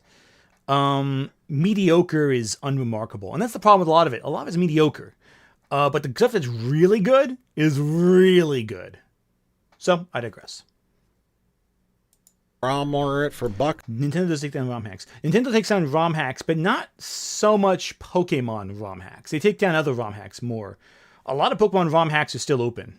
Some have been taken down. Some got taken down, but not a lot. Bits of cash. I sold them to the white slavers that take these things and But I digress. All right, should we rehearse one more time? To me, it's shocking that such an important new saga in the hands of a large company would wing it, so to speak. Yeah. And therein was the problem. When I first talked about The Phantom Menace, it was only 10 years after it was released. The big movie out at the time happened to be Star Trek 2009 by J.J. Abrams and friends. Now, this was not a great Star Trek film, but it was a fun space adventure filled with action, emotion, and excitement. Agreed. I like the first J.J. Abrams Star Trek movie quite a bit, but it's not Star Trek. It's a good sci-fi action film, but it's not Star Trek. There's not the same vibe. It doesn't have that same sense of contemplation, examination, careful focus. But it is a really good film to get people into Star Trek, I think. It's a good introductory film for Star Trek, new Star Trek fans. I think when I'm thinking about I'm thinking about having my kid's almost born. When he's old enough, I think, I want to get him into Star Trek. My spouse and I both love Star Trek. How do we get him into Star Trek? Well, we might show him this movie. That's my first thought. It's a good introductory chapter. It's engaging. It's fun. It is a little keys jingling, but it's enough meat to it to get you invested in the world. So, there you go. Obviously, Wrath of Khan is vastly superior, but, what are you going to do? All she's got is it good enough? To me, hell, it's better than Next Generation movies. It's a he, yeah. My son, it's a son. My child is a he. It's a son. Yes, son. At least, sorry if we know. It felt more like a Star Wars movie and less like a Star Trek movie. Agreed. Take over. Ben, tell him Now, JJ did a fine job directing The Force Awakens, but the script was essentially a rehash, a reboot. Yep. Retelling, reimagining, restart, whatever you want to call it. Yeah. Even James Cameron knew it. I don't want to say too much about the film. Yeah, 'cause definitely. I also have a lot of respect for J.J. Abrams, and I want to see where they're taking it Mhm. next. See what they're doing with it. I'm all the Jedi. From the perspective of a company that just paid a fortune for this brand name, they needed a movie that had all the elements that made Star Wars successful before. They looked at the stories and they said, we want to make something for the fans. You don't kick everything off with a dark and weirdly off-putting movie that will frighten children. Yeah. What happened? Yeah. Or something that's too specific. You have a gender-swapped Luke, a cute droid, bad guys that are different, but familiar. And throw in some nostalgia, too. Yeah, he's right.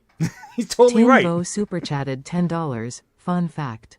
Lucas literally have to called Bob Iger's and begged Iger's to not sue him over that white slaver comment, as Lucas was not allowed to criticize Disney.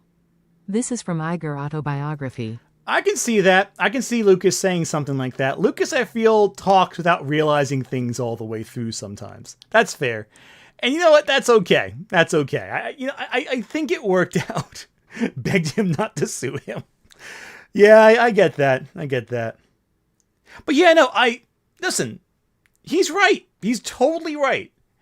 The Force Awakens is, in hindsight, not the best movie in the series, but it was what was needed at the time to get people on board. And it worked. Don't forget, a lot of people did get engaged with this movie. And again, a lot of people who are young, who are kids, grew up with these movies the same way that we grew up with these movies. Nick Wolf super chatted $4.99. You should get your kid into TOS via the animated series. Get him confused when there's no Catgirl Ensign and Spock does use magic in live action. Yeah, no, yeah, that's not a bad idea. I like that. I like that. I like that. That's funny. That'd be a good idea. But yeah, no, The Force Awakens is a good starting point. The question is where it goes from there. I think it goes in a good direction where the next film then deconstructs the legacy. I think that's important. I think that's good. But not everyone agrees with me, and I respect that. I think that's fair. I still think The Force Awakens is better than the vast majority of, I think, all the prequels. Maybe not. Revenge of the Sith is the one where I'm like, is that better or worse than The Force Awakens? Because I think that Revenge of the Sith at least is interesting in how odd it is. That might push it above the edge, I think. Sai super chatted $5. I'm still not over Leia and Han wearing the same outfits and doing the same things 30 years later in Force Awakens. Yeah, that I feel was a mistake. They should have evolved them a little more than that, I think. Or something different. Wit super chatted $10. Trevorrow getting kicked from Episode 9 is what wrecked the plans Lucasfilm did have for the sequel trilogy. Contrary to popular belief, they were not winging it for that film series. Yeah, it's complicated. There wasn't a lot of communication between directors. I do think there was a continual plan with Trevorrow at the end, but I don't know if that movie will be any good is the problem, because Trevorrow's not a good storyteller. I know people love those Jurassic World films, but I think the best Jurassic World film was the one Trevorrow had the least involvement in. And again, Book of Henry is painful to sit through. It is bad. I don't care what anyone says. Trevorrow's not a talented director. The fact they hired Colin Trevorrow at all, I think, is staggering to me. It would have been more satisfying of a conclusion, but I don't know if it would have been any good. That's the problem. Is there a big, giant, planet-sized weapon in Force Awakens? Yes. And does it blow up? It does blow up. And so there are undeniable, parallels. I very purposely wanted to sort of revisit the old in order to start and tell the new. And that was the challenge. And again, for those who hate it, I could not respect your opinion more. And for those who love it, I question your sanity.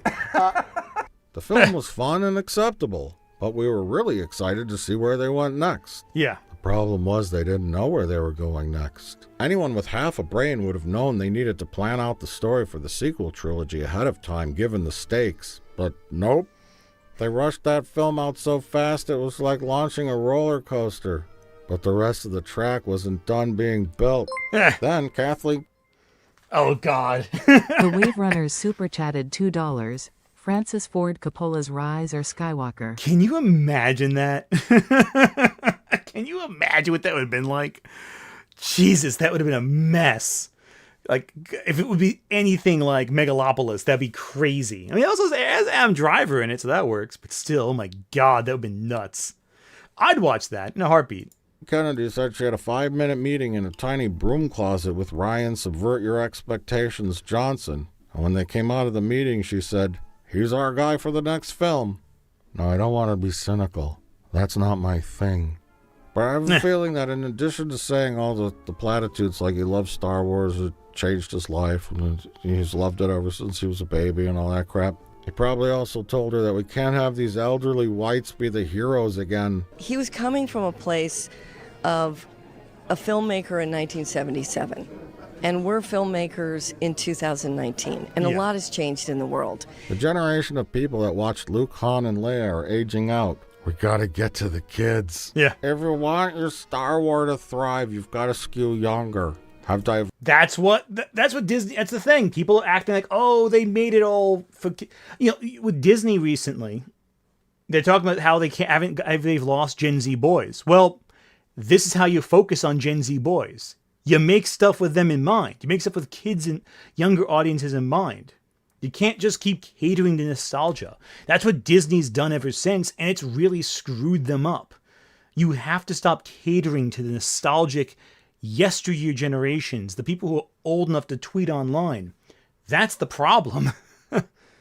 Diverse characters. Have a glaringly obvious lesbian who tells the hotshot alpha male that he's an idiot. Hint at a gay or straight romance to come. But no sex. Sex makes Zoomers cringe. No creepy macho white cishet alpha male stuff either. Oh, and add an Asian gal too. Haven't had one in the Star Wars yet. And no kissing. Kissing is sus and can only be done with permission or it's SA and problematic.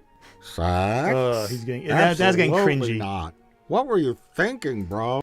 I will say this. The sexless nature of Star Wars has become increasingly weird. The fact that, like, no one in Star Wars has any, like, the entire prequel trilogy is defined by two characters, despite not being able to make love, making love. It's a little ridiculous. Everything is very kissing the lips and that's it kind of stuff, which is not great. And this was the era where people were very hypercritical of anything remotely problematic to the point where they were going a little too far with it. Undeniably so. But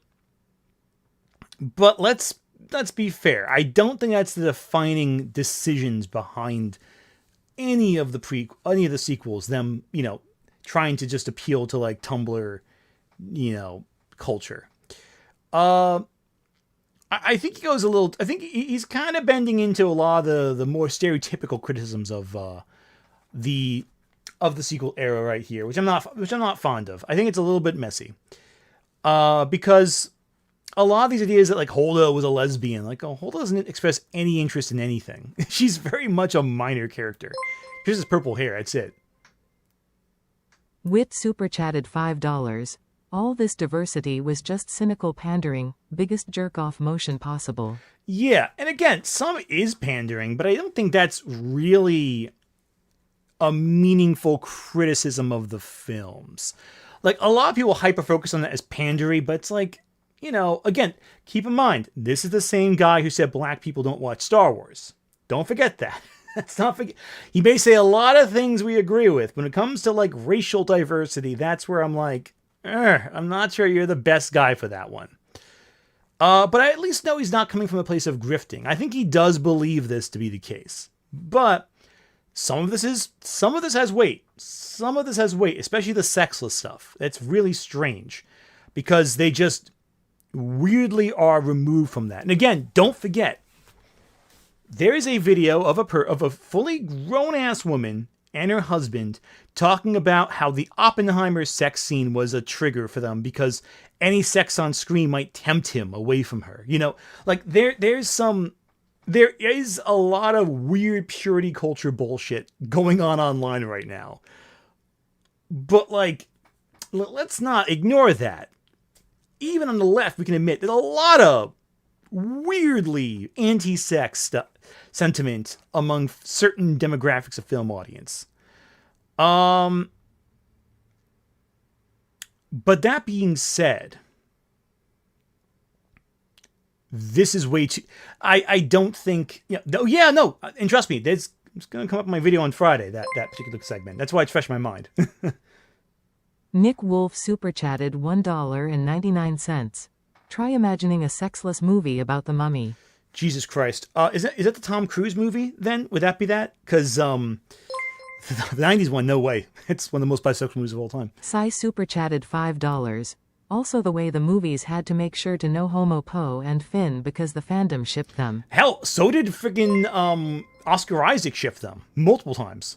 The Wave Runners super chatted $5. If Last Jedi were exactly the same, but Holdo was replaced with Admirable Akbar, grifters would have came over that movie. Oh yeah, 100%. Switch that with Akbar, no one would have cared. Sam last name super chatted $4.99. I got to meet Sandy Fox, the voice of Chibiusa, at a con. Oh, it's awesome! That sounds like so much fun. Congratulations. I love Chibiusa. Anyway, back to this. Great character. That being said, though, the best character was still Sailor Uranus, who was just an all-around cool character. Just saying. Chibiusa, I feel, gets a lot of hate, I think, but as I've gotten older, I kind of like her arc a little more. I do wish she would have been allowed to grow up a bit more in the story, but, you know, still, I digress. Oh? Also, kill your main bad guy to shock the audiences and ensure you've fucked yourself, story-wise. Don't forget to add social commentary on the wealth gap, too. We got here? Burnt Panini super chatted $4.99. Congrats on the baby, but the real question is when you're introducing Gundam to them and which one. Ooh, that's a good question. I'd probably start with either Wing or Seed. I feel like those are only shows you can enjoy if, like, you haven't seen the rest of Gundam yet, and you might as well start with those. Low Country Matt super chatted $5. The Oppenheimer sex scene would have tempted him? Throw the whole months out. Yeah, no, it was ridiculous. You'll see what I'm talking about in the video. It's a weird clip. I cannot stand some of the bizarre actions that took place with Oppenheimer. Like the obsession these fans... Like the weird reactions really disturbed me a lot. We may actually reach our goal, actually. Wow, I didn't expect that in one day. Tin Bo super chatted $5. Okay. Fun fact, Trevorrow intend to make Rey and Poe to be a couple. If you remember the last scene in TLJ, that was Trevorrow request. I can see that. That works for me. I prefer that over what's his name? Rey and Ben over Rey and Kylo Ren. People love that, especially kids. Kids love seeing a universe where they could potentially be slaves. The guy 493 super chatted $2. No G Gundam? Ant, you coward. G Gundam is the follow-up. you build to G Gundam, because G Gundam works best if you're slightly confused at first how this is the same franchise, and then they get into it. You gotta be a little like, wait, what? What is this? This can't be the same series, and then you get into how great it is. That's what you gotta do. Now, The Last Jedi left them in a position where they didn't have their big bad Snoke anymore. So what do we do now? I don't know. Oh, God. What do we do? Get JJ back. He'll only do it if he could write it? Sure, have him write it, too. Slap together something with the Emperor. We haven't used him yet. Somehow Palpatine returned. But the Emperor died. Who cares? Just finish it. Pocket Dimension with 10 million Star Destroyers? Sure. Sam last name super chatted $1.99. Saturn x Chibiusa for life. Oh yeah, no, I love the relationship. Saturn and Chibiusa are really good friends. That's what you're talking about, right? Them as good friends. Palpatine clones in jars? Why not? Wait. We've never had a black female character in Star Wars. We forgot about that demographic. Hurry, shove one in there. We don't have the time. Or the choice. Now what do we do with all these goddamn characters we shoved in these movies? Have them ride horses in space. What about Rose and the romance between her and Finn? Or a romance between Finn and Poe? That's a better romance. We're gonna do this. Yeah. Also no sex. Sex makes Zoomers cringe. Wait, did Rey and Kylo Ren have sex? Oh no, they fell in love and they kissed. That's not gonna age well. Oh wait, he died. Who cares? But Anakin and Padme kissed on the lips. And maybe went further because they made babies. Ew, ultra sus and cringe. This isn't gonna age well either. Does Finn want to bone the horse girl? Who cares? Let's just finish this shit so we could start making shows. Hurry up before the pandemic starts. What now? Now, I've said all this crap before in one way or the other, so what's my point? I'm bringing this back to the prequels. Yeah, that's the point. Recent rethinking of the Star Wars prequels doesn't really come from a place of discovering that they were really great and misunderstood films. I mean, sure, you can explain away anything, really, as having a secret meaning or intention, like a horoscope, or the quatrains of Nostradamus. You can interpret that in any way you want. The act of going back to the prequels and saying that they were really good, it's partially nostalgia from those who were children at the time. That's true. I don't understand. I think a big thing is nostalgia, but I think he is kind to something interesting that I think I want to hold back saying my thoughts and his points so far, because I think he's cooking with something. I want to see what he comes up with, but let's see. But it's also a rejection of the modern Disney era and the corpo think of it all. With the prequels, George Lucas was in charge. He was the visionary of those films, and despite all their flaws and cracks, and the terrible decisions he made, those movies were his. And this younger generation might be skewing back towards pure art that's flawed, rather than shiny but soulless corporate products. Now, many years out from the conclusion of the sequel franchise, I can honestly say I can't recall much from those films. Maybe BB-88, the soccer ball. I remember Ray. Mellow Boy super chatted $7.22. Even though this is not related to the topic of the stream, go for it. When do you think comics moved away from being for kids? I feel omics nowadays are made for, at the youngest, young adults. I'll tell you exactly what issue.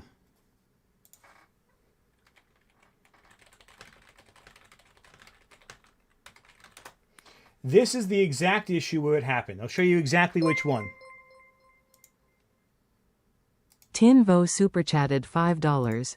J.J. Abrams TROS is like Zack Snyder movie where characters in a scene as a set piece and action figure and not really have any utility. Yeah, agree with that. Oh. Dalman 5 super chatted $2. Thank you, thank you. Aunt, I'm a non-existent SW fan.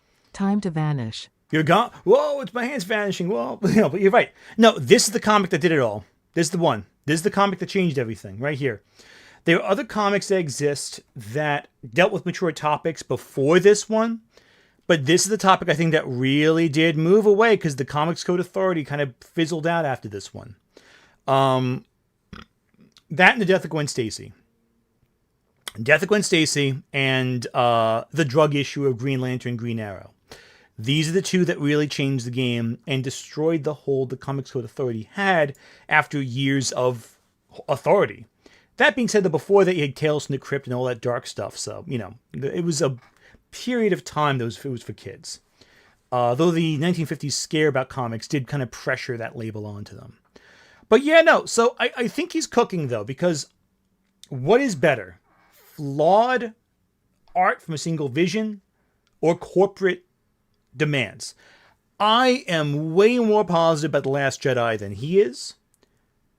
But he is onto something here, and I've said the same thing myself before. User 225 super chatted $1.99. I did 17 pull-ups at AnimeNYC. How many did you do? I didn't even bother. There was a Marine training thing where they had a Marine recruitment thing at AnimeNYC City where they had a pull-up bar. For those who don't know. I didn't even bother. I was too busy looking through Artist Alley and going through the different manga shops and stuff like that. I didn't even bother. I've done pull-ups before, but I don't want to do them publicly because I don't want to embarrass myself. But yeah, no. So what's better, flawed individual work or soulless corporate art? Now, I do not believe that The Last Jedi is soulless. I think there's a lot of soul to that film. But The Rise of Skywalker is soulless corporate gobbledygook. That I agree with. It is garbage, Rise of Skywalker. It is corporate, it is soulless, it is bland. Yeah, that's fair. I don't think that The Last Jedi was, though. It's some kind of weird gray bread. And she lived in an old AT-AT walker. There was a cartoon creature with butthole eyes. And someone rode a horse through a casino planet. I certainly remember Zombie Palpatine. But this I don't remember. Or this? Or this? It was all for nothing. All we've done. All this time. But the visuals and characters from the prequels are distinct and actually memorable. Got Darth Maul, Gungans, battle droids, Dexter Jetster, Palpy being Palpy, long neck guy, arena monsters with cartoon /cat, Jedi Council room, salamander dreadlock guy, clone making alien. Yeah. Nick Wolf super chatted $2. R. Johnson doesn't do soulless. Period. Yeah, agreed. I think that the Last Jedi is definitely not soulless. I think that. I agree with his general consensus, though, of the sequel trilogy as more corporate, as more shiny. And I think The Rise of Skywalker is the one that's most transparent about that. His criticisms I don't disagree with on principle. I just don't think I agree with them about The Last Jedi specifically. I've gone into detail about that one, but I don't disagree with them on this. I think it is true. A lot of the corporate Disney elements are not as memorable because they are anchored in the nostalgia of what was before. Whereas Lucas, even when he did things that were bizarre, it was at least authentically something different. But I think The Last Jedi did a lot of really good stuff in that discussion. And I mentioned it before in my Last Jedi video, something very similar. And I think I'm going to play that right now so you have an idea that I'm not just saying this because I'm just on the spot. It's what I think. I'm going to play it for you right now so you have a comparison as to what I'm talking about. I'm going to play it real quick for you. 1 second. Let me go back to my channel right here. This, right here. Again, watch the video. It's really good, I think. And again, their relationship would assault an innocent woman that he couldn't compute. No, Star Wars theory, even if Vader wouldn't approve it, it doesn't really matter in the scheme of things because these guys don't talk to Vader on the weekends. They don't give him an update of Star Wars that you probably would want to see. Now, I remember mentioning about a half hour ago Masato Katsuragi from Evangelion. Remember that? Of course did. And I can't help but think back to Evangelion when I think about The Last Jedi. Because Evangelion, like The Last Jedi, deconstructs a genre, and I would argue deconstructs it far more harshly than The Last Jedi ever could. The Last Jedi, however, I think elicits more anger because it's criticizing the series it's a part of, whereas Evangelion is criticizing the genre of mecha anime. Rian Johnson's Knives Out is another case of deconstruction where I think it's a really good movie. I think Knives Out's much better than The Last Jedi, personally. But it deconstructs the cozy mystery. But it's not an adaptation of a Hercule Poirot novel by Agatha Christie. I feel like fans are more receptive to criticism when it exists outside of their piece of fandom. Rebel Moon, for example, if that were a Star Wars film, would probably be more widely reviled than it is now. But because it's just a sci can bring something new to the table that later filmmakers can build upon. Even a failure can sometimes inspire interest. It is better to be a spectacularly interesting failure than a boring success, which is what Star Wars in many regards has become. A boring success of sequentially boring entries. Everything is safe outside of the few exceptions. And once... There you go. Tinvo super chatted $5. Honestly, I find Dave Filoni work to be more corporate than anything Disney produced beside J.J. Abrams' Star Wars movie. I feel when they get to Dave Filoni, it's going to be a whole discussion on the Plinkett video, but I'll get to that. I do think Filoni is a little too in love with Star Wars to be an authentic storyteller sometimes. Those few exceptions run their course and end, like Andor is set to end, the enthusiasm you'll have for the entire series will diminish because they are not allowing creativity back. What Star Wars fans ultimately asked for was nothing new. They wanted nothing of the creativity that Johnson brought. And nothing will come of nothing. The few remnants that are the creative branches of Star Wars, they're drying up. And we're left now with safe options. Maybe we'll get something new. I think James Mangold's super prequel Origin of the Jedi movie sounds neat if it ever gets made. But until we see evidence that there is a spark of creativity left, I can only assume that what we're going to be getting out of Star Wars from here on out are safe pieces of work. Mainly because Disney got cold feet the moment anyone tried something very different because the fans wholly rejected it. Yep, there we go. That's what I think. Sorry, I just had to bring that up right now as a point of comparison to say, hey, I've been saying this for years. There we go. So I'm not disagreeing with what Plinkett's saying, with what Red Letter Meter is saying. I think I agree with it. The difference is, I just think that Last Jedi was a last case scenario where it could have been something different. I'm signing myself as an expert. Yeah, that's my goal there. By the way, if everyone watching right now can like this video, it'd be really helpful to me in the algorithm. So thanks a lot if you do that. Anyway, back to this. Aliens from the water planet, Gooberfish, Obi-Wan floats, Bingo Fett, Obi-Wan silly spaceship, Count Dooku, Mace Windu cuts off Boba Fett's head, and of course, Jar Jar Binks. Movies and franchises today are less and less run by a singular weird and embarrassing man, more run by committees. We couldn't be more thrilled to present the exciting new series, Willow. And teams of market research people, focus groups, and pollsters that all meet up at a fascist political rally to pump up their base. I am one with the Force, and the Force is with me. I am one with the Force. This is kind of weird. And the Force is with me. This is really strange. Doesn't that feel so good? Would Disney put a third-rate CGI Count Chocula in a film? Probably not. So what the prequel revisionists are saying is that if you squint really hard, you could see what George was going for, which was odd and different, and attempting to say something about good and evil in a new way. Yeah. Evil in the original trilogy was black and white. In the prequels, it was something that was creeping and hidden. Yeah, again, there is vision to what Lucas was trying to do. The problem was it just wasn't done well. And I think in Revenge of the Sith, it's done the best, which is why that's the most palpable, entertaining of the prequels. Attack of the Clones and Phantom Menace were just amorphous. While this is a good idea in theory, it was still not well achieved in my opinion. The attempt is more admirable than recycled shiny corpo slop.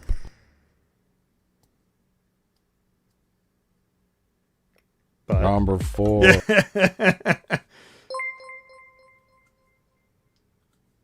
Nick Wolf super chatted $1.99. And, you know, I'm something of an expert myself. You know, I'm something of a scientist myself. Basically, yeah. And it keeps going, though. Star Wars keeps going. Star Wars continues and continues. Yeah. And continues. Luke Skywalker has jumped from the entertainment page to the front page of North America's newspapers. You can't escape from Star Wars mania. Star Wars has morphed from a worldwide cultural phenomenon to a business model for a streaming platform. Yep. What happens when there's something new? People have a tendency to overdo it. Yep. They abuse it. But areas say movies have always been a business. Yes, that's true. Movies need to make money to be made in the first place. But I think if you asked every person on Earth in the 1970s and 80s, they probably would have heard of Star Wars. Ask anyone to name Darth Vader and they probably could. Even precious starving African children. There was a movie and subsequent trilogy of movies and characters the world embraced and shared together. Like the Beatles, or Elvis, or polio. In more recent times, especially since the pandemic, most of Star Wars is on the Disney Plus streaming app, which are primarily only series now, just to keep you subscribed. And if you have the Disney Plus app, you Great Bar super chatted $6.73. Does that mean if Plinkett did his Star Wars 1 test we'll have to describe the characters he could actually bring up characters now?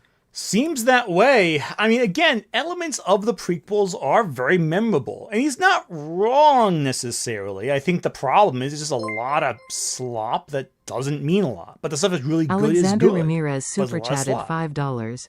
You ever notice there are basically no shows in the sequel era, compared to prequel era or between episodes 3 and 4? Sequels got everything cooked. What about, The Mandalorian and Ahsoka kind of take place between the original trilogy and sequel trilogy. So that's pretty cool. But again, it's just a matter, I think the problem is there are about like 2 or 3 things in this area that are really good. And the rest is just kind of like, you don't need to see it. You don't really need it to survive. The problem also is it was way harder to make this kind of stuff back then. And so before you made it, you had to plan everything out. It had to be perfect before you cooked. And now the ingredients you can buy cheap. You can put it all together very inefficiently and very quickly. We have the volume now, which is a abused technology. And the problem is just because you could do something doesn't mean you should do something. Star Wars Resistance also sucks, by the way. I'm just telling you that right now. You can watch all the Star Wars you want. Movies and shows. Pre-pandemic, Disney did some shows, but mainly alternated between spin-off movies with the sequel trilogy entries. There was Star Wars The Force Awakens, Rogue One, a Star Wars story, Star Wars The Last Jedi, Solo, a Star Wars story, Star Wars Resistance, Mandalorian, Star Wars Rise of the Skywalker. Then post-pandemic, it's been nothing but shows. Exclusive to Disney Plus. The Book of Boba Fett, Star Wars The Bad Batch, Obi-Wan Kenobi, Andor, Star Wars Tales of the Jedi, Ashka, Star Wars Tales of the Empire, The Acolyte, Skeleton Crew, Star Wars Tales of the Underworld. Now, a dear colleague of mine once suggested that the Star Wars brand should make exclusive movies for smaller private audiences and charge way more than a normal movie ticket. And then to see the film, we charge each person between $150 and $200.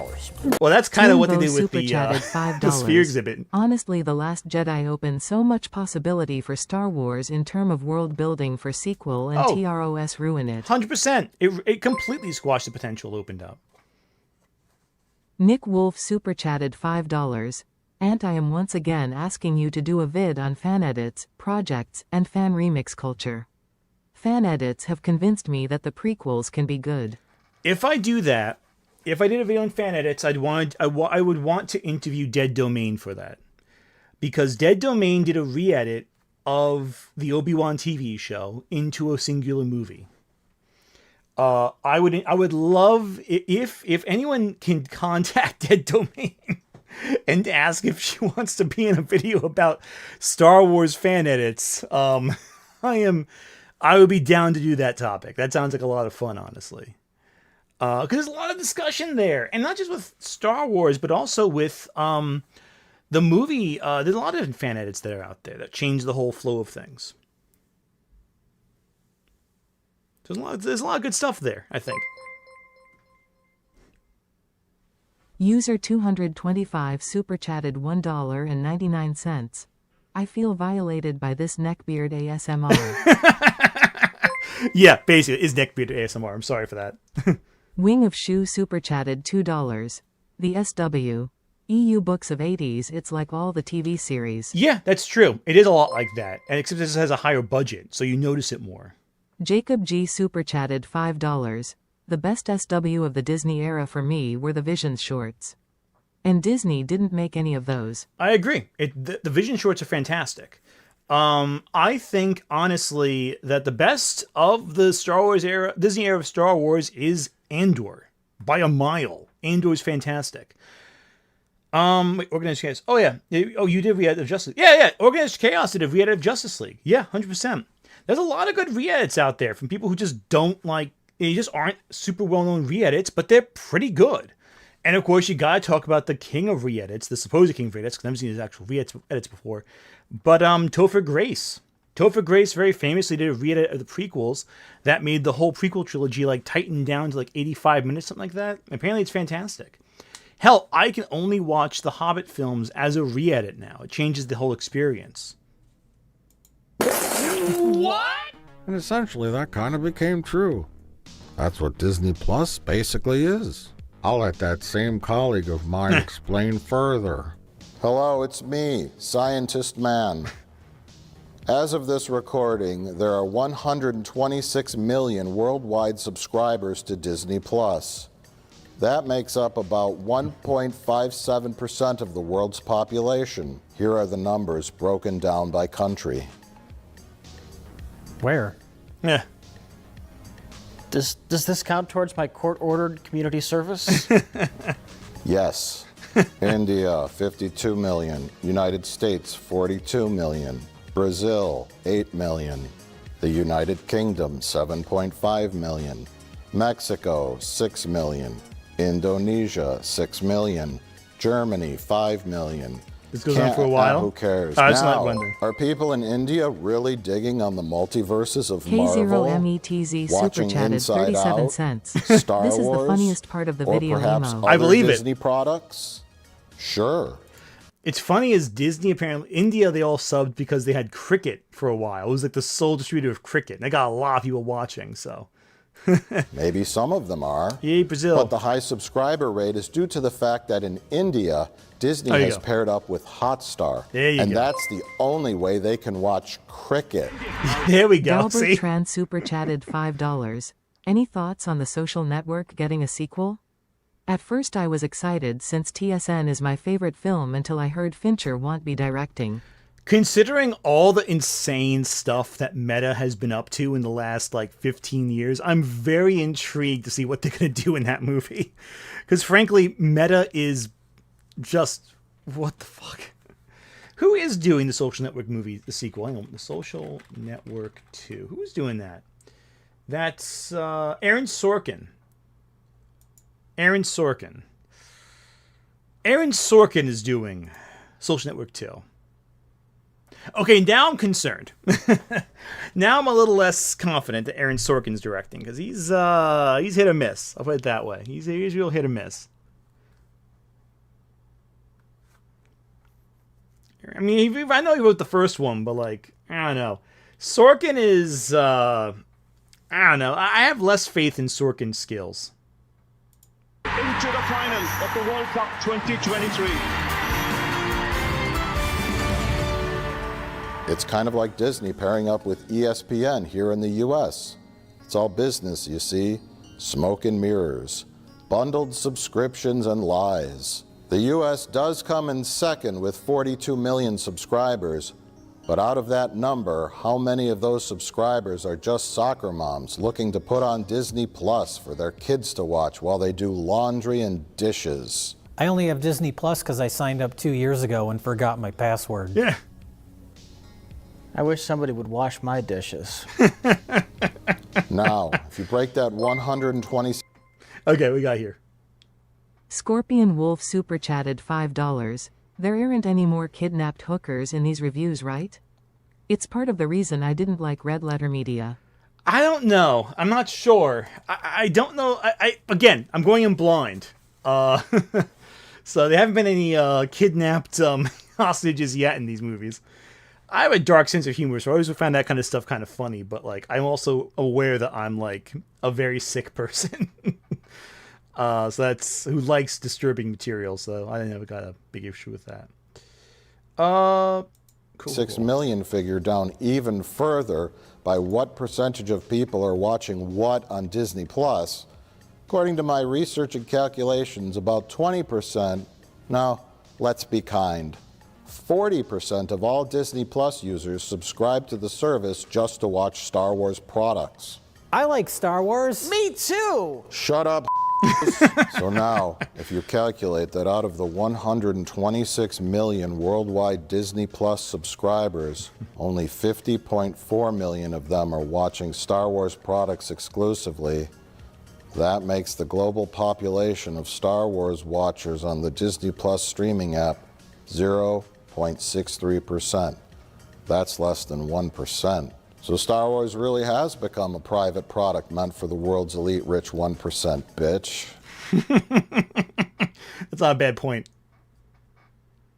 So I guess my point that's is generous. a whole chunk of the global population can't afford a Disney Plus monthly streaming service. But even poor people can see a movie every now and then.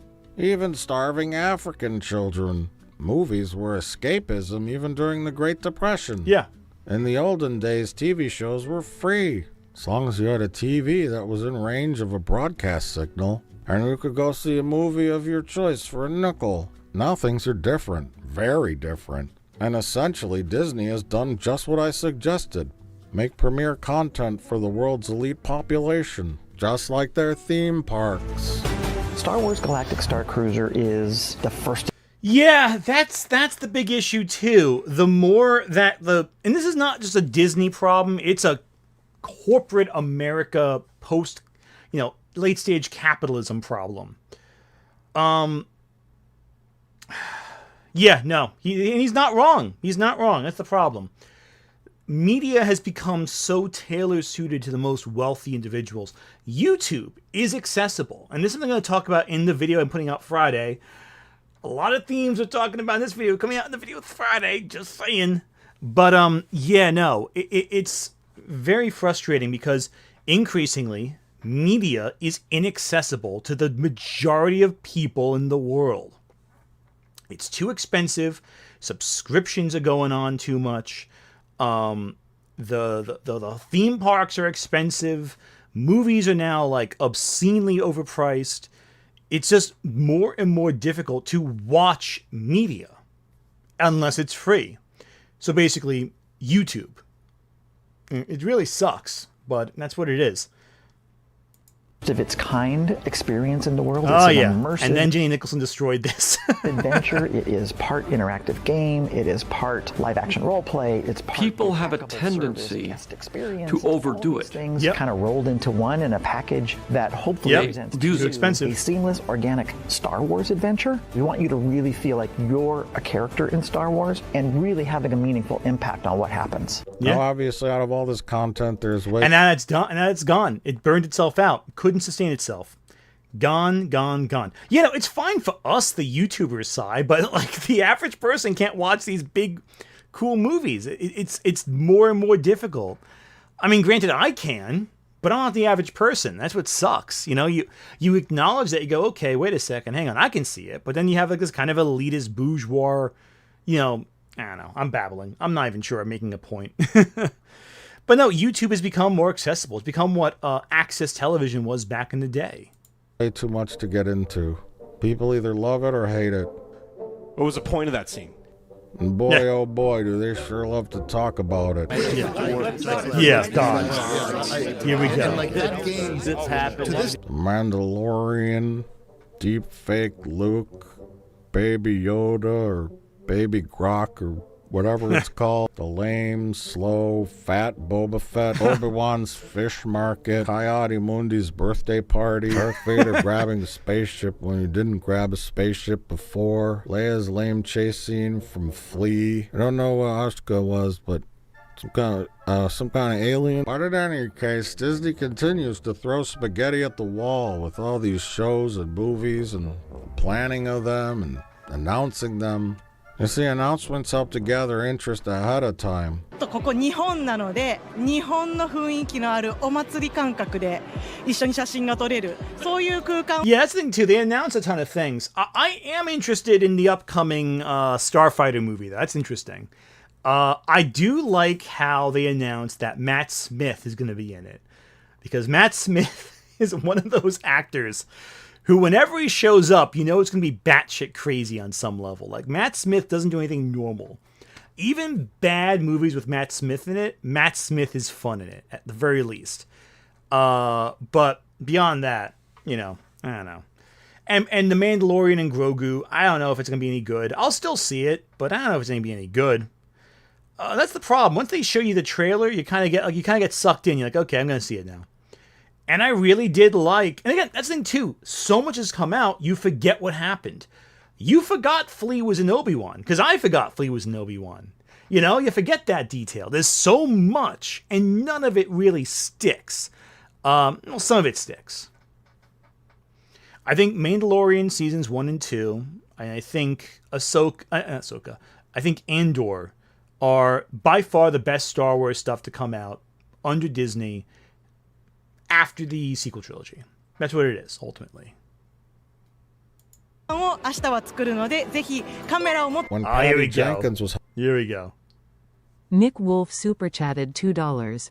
I hope Matt Smith does a funny Morbius dance in SW. I would love that. The Morbius dance, the dance he does in Morbius, is the best part of that movie by far.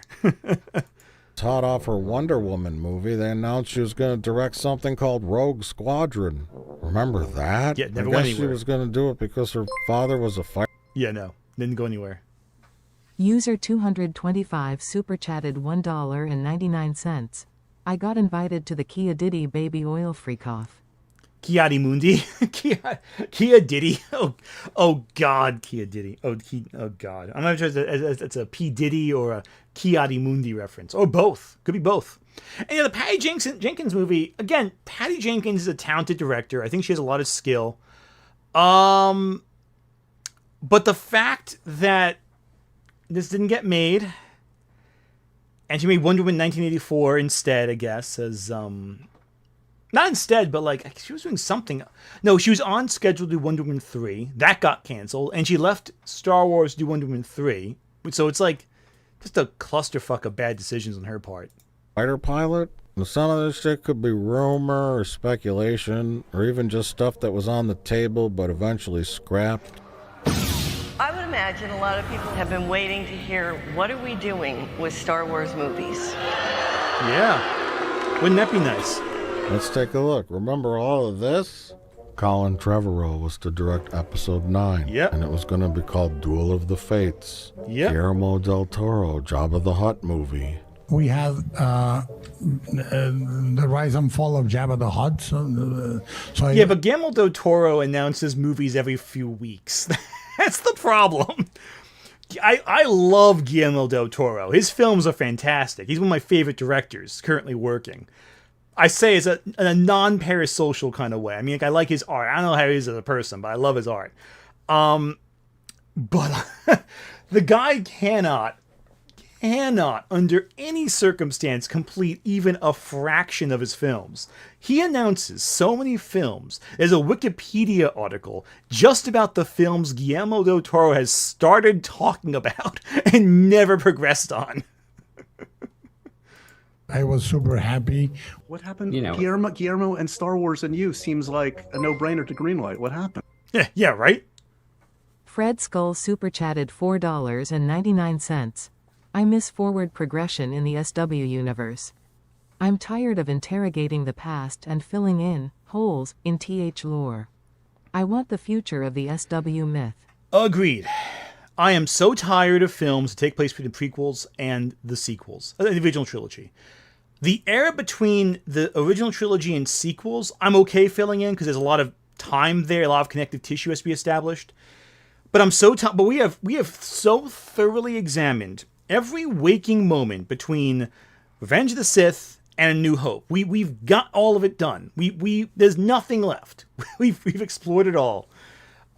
Just go forward, at this point, or go way back, That's why I was excited for the Acolyte. It went way back, but it didn't end up panning out all that much, which sucks. But there was just a lot of I believe that. Lucasfilm at the time. Yeah, Cancel I believe that. Game of Thrones, guys. Star Wars trilogy. Cancel Ryan Johnson's Star Wars trilogy. Failed. Rangers of the New Republic. Scrapped. Kevin Feige produced Star Wars movie rumor. What's up with the Star Wars movie? Is it happening? I know that's is it happening? Any Star Wars movie? Yours. No. Damon Lindelof's elderly Rey Skywalker movie. Not happening. A different Rey Skywalker movie.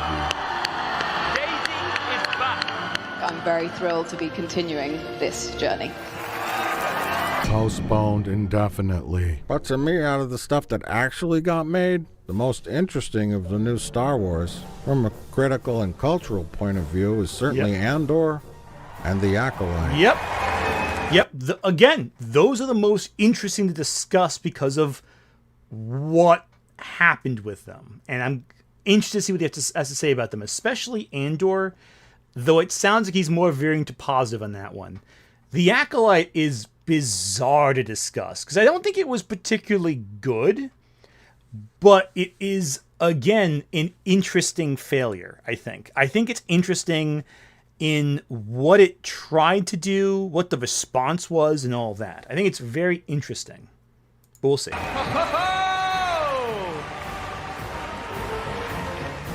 And since you're watching this video, it means you're probably in the literal 1%er bubble with me. Let's talk about them. Yeah. Now these two shows... Okay, 1 second. Let's get the super chats Wit coming super chatted $5. TBF the Rangers of the New Republic thing fell through because Gina Carano went full MAGA. Oh, 100%. That's why it was canceled. It's just for Gina Carano. Now, that's all done. Yamitai super chatted $5. Why does this guy sound like he's sinking his head into his neck? He is. That's what happens. He is currently imploding as he talks. That's how he always sounds, though, with this. It's meant to be like he's like this ageless serial killer monster guy. That's like the Plinkett, Mr. Plinkett's like character. So that's fair. And I don't even disagree with him really on a lot of this. Star Wars has become very corporatized. A lot of it is ridiculous. A lot of it is poorly planned out. A lot of it just isn't planned out sophisticatedly enough, and it's not going anywhere in a lot of cases. I hope it goes somewhere, because it needs to go somewhere at this point. I really want to see the James Mangold one. The one that was announced a while ago with James Mangold, where it goes way back in the past. Because James Mangold's an interesting director. He makes some good movies. But I think The Acolyte and Andor have been, for me, interesting to talk about, at least. I haven't been interested in talking about Obi-Wan Kenobi as a show. But The Acolyte, I spent an hour and a half talking about, as it was airing. Those made waves, but for very different reasons. Yes. Let's get into it. First up, The Acolyte. Yes. This is where things get interesting, I think. I want to see what his opinion on this is. Hi, Harry. It's George Lucas, creator of the Star Wars saga, calling you again. Listen, man, you got to do me a solid here. I mean, you're comparing Star Wars, my saga. You're comparing that to the Acolyte, Bantha Poodoo. This space witch claptrap bullshit. I mean, are you kidding me? You gotta be kidding. You're killing me. Tin Vo super chatted $5. There are so many Jedi survived Order 66 due to so many show between episode 3 and 4 you have to wonder if the clone did their goddamn job. Yeah, right? I get why they had the guys hunting them down now. Ryan Brown super chatted $2. Rebels is Disney Star Wars era. And it's the best. Yeah, Rebels is good. I like Rebels quite a lot. It's one good thing about Ahsoka is that it continues Rebels' story. I like that. I like the characters. And I like Mary Elizabeth Winstead for wholesome reasons. But, even then, Ahsoka just isn't that solid. But Rebels is pretty good, I think, anyway. You're just killing me. All right, listen. All right, you win. You know what I mean? You got the higher ground. Okay. All right. You made your point. Just please, you gotta stop this whole project. It's just I can't. I have nothing to do with this. Disney, just a bunch of white slavers. They totally shut me out. I had some great ideas for the new Star Wars pictures, and they didn't want anything to do with that. And this is what they came up with? Are you serious? This forbidden love with some couple of annoying twin girls who know how to do the Force, and some Asian Jedi. You think you can't understand what Jar Jar's saying? I couldn't understand a word that guy was saying. I know he's a great. The mailbox is full and cannot accept any messages at this time. Buddy, Number 5. Gen Alpha is rethinking the Acolyte. It's true. Wait, is it? Those articles are already in the works, set to be written a few years from now. Yeah, basically. Trust me. But yeah, it'll happen. Did we all rush to judge the Acolyte too quickly? When the Acolyte came out, the microphone bros were quick to get mad about it. The power of many. The witches. So many people left after that episode. Witches are now making children without men. Baseline, fundamental storytelling elements. It doesn't say anything. Usually it would say born right here. Doesn't say anything about born on Wikipedia. They're trying very hard to cover for this. Most of it's just regurgitating exposition. It's not as bad as Book of Boba Fett yet, but it's well on its way. It's on its way. How dare this lesbian make a Star Wars? Oh, here we go. Azarias Daniels super chatted $5. Anthony, did you put your name in the Goblet of Fire? Wait, wrong series. Yeah, no. We're not doing that one today. None of that. Yeah, no. Microphone Bros really does solve everything. These are the people that Red Lemmy have been making fun of for years for a very good reason. Nick Wolf super chatted $2. No shame being a Winstead fan. Winston, Ant. Yeah. Mary Elizabeth Winstead's fantastic. I'm just saying right now. Ryan Brown super chatted $2. Only 20 Jedi survived so far. It's like 0.1%. Well, the Inquisitors had to have some job to do when they were exterminating the rest of the Jedi, after Order 66.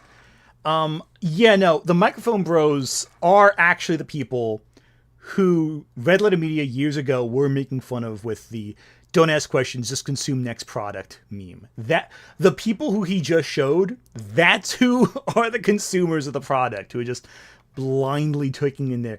Guys, everyone going to be freaking giving me Goblet of Fire jokes now? Is that what's happening? Is that what's happening now? Yeah, no, John Campea, I've said this before multiple times, I do not agree with John Campea at all on a lot of things. I think he is a very frustrating figure in the critical landscape, because I think a lot of what he says is complete nonsense. But he's still better than freaking Ryan Kinnell, and Chris Gore and all that nonsense. They get obsessed with this movie, with the Acolyte show, as though it's like some particularly terrible piece of Star Wars media, when it's just mediocre. It's just very whatever. The stuff it does that are clever is really good, but most of it is garbage, in my opinion. It's not a great show, but it's also not unbearable. But they act like all the stuff they complain about is not important. What I find a problem with is the wooden acting, the stiff writing, the lack of flow from scene to scene, and how it doesn't really go anywhere because it was canceled prematurely. I don't care about the witches or any of that. None of that matters in terms of being a negative. I think it's an interesting element, but it's not a criticism. I don't say, it's bad that they have witches in it. That's not the case at all. It was very mid, but with some really cool stuff it did along the way. It could have been better with a couple of rewrites, is what I'm saying. Terminal Sanity super chatted $5. Yeah. I think the Acolyte could have worked if they just fleshed out May and Osha more. The story hinges on them, but they're so underwritten. Agreed, yeah. The character writing is very underwritten. That's the big issue. A lot of the characters are underdeveloped, but it has some cool themes. It does question the ethics and morality of Star Wars in a way that I think is interesting. It just isn't done great, is what it is, Or I think it's canon that R2-D2 is a lesbian. How dare no one invite them to Coyote Mundi's birthday party? But the biggest point is that this motherfucker should not be... It's so stupid. Adrian Parkman super chatted $4.99. Have you checked your pocket for the Philosopher's Stone Hang yet? on. Let me try that right now. 1 second. All right, let me see what we got here. We got tissue. I got to use tissue. Is that this Philosopher's Stone? I don't know.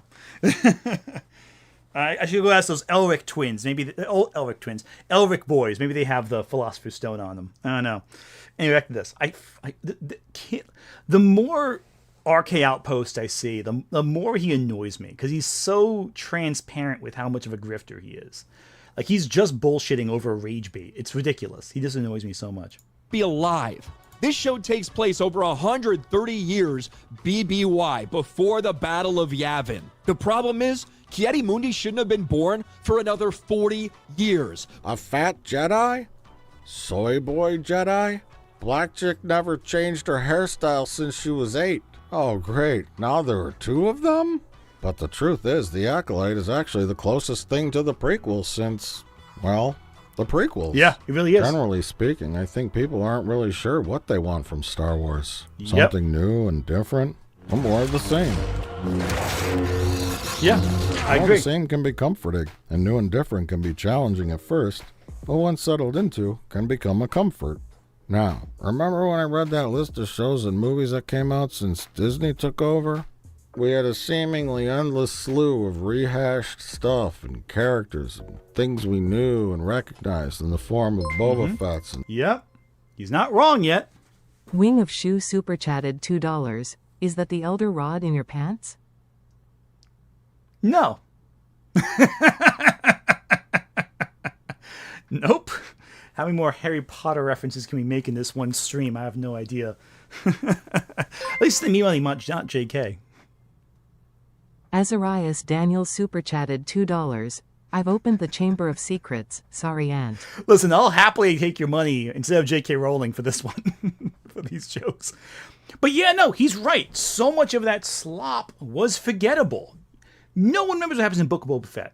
No one remembers what happens in Obi-Wan Kenobi.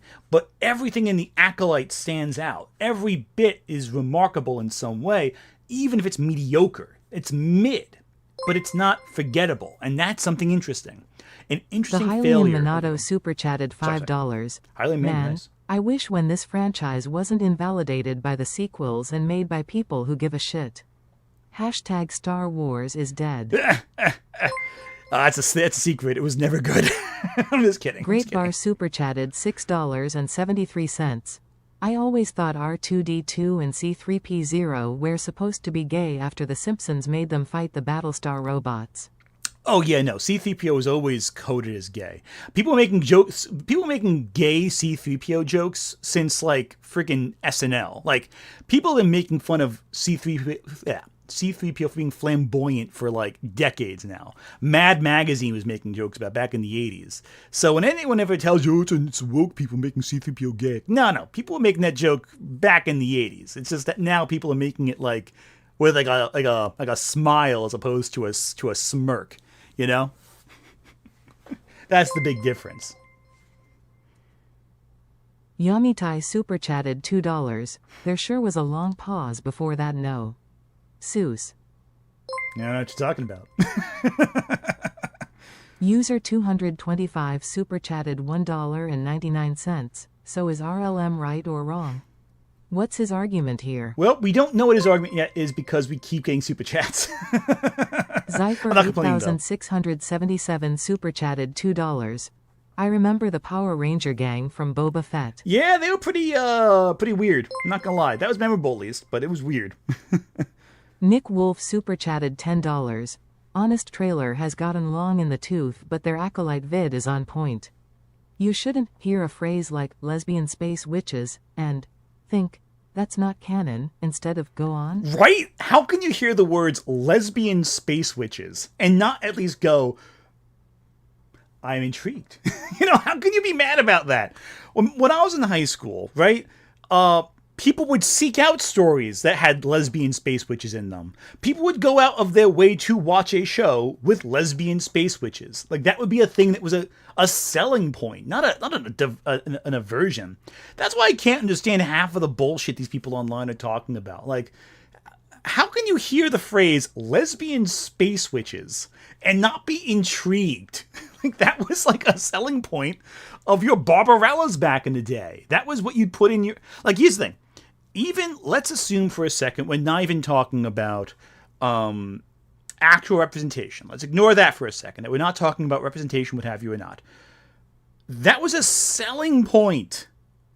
Like, dudes, how joyless do you have to be angry about that concept? Something different or unique. I don't know. I'm with Red Lemire in this one, though. Familiar is comforting, sure, but different is interesting. I don't know. And Luke's, and Stormtroopers, and AT-ATs, and Darth Vaders, X-Wings, Death Stars, and Star Wars porn. Yeah. IG-88s and Obi-Wans fighting Vaders again. Was some of it pretty good? Sure. Was a lot of it kind of meh? Yeah.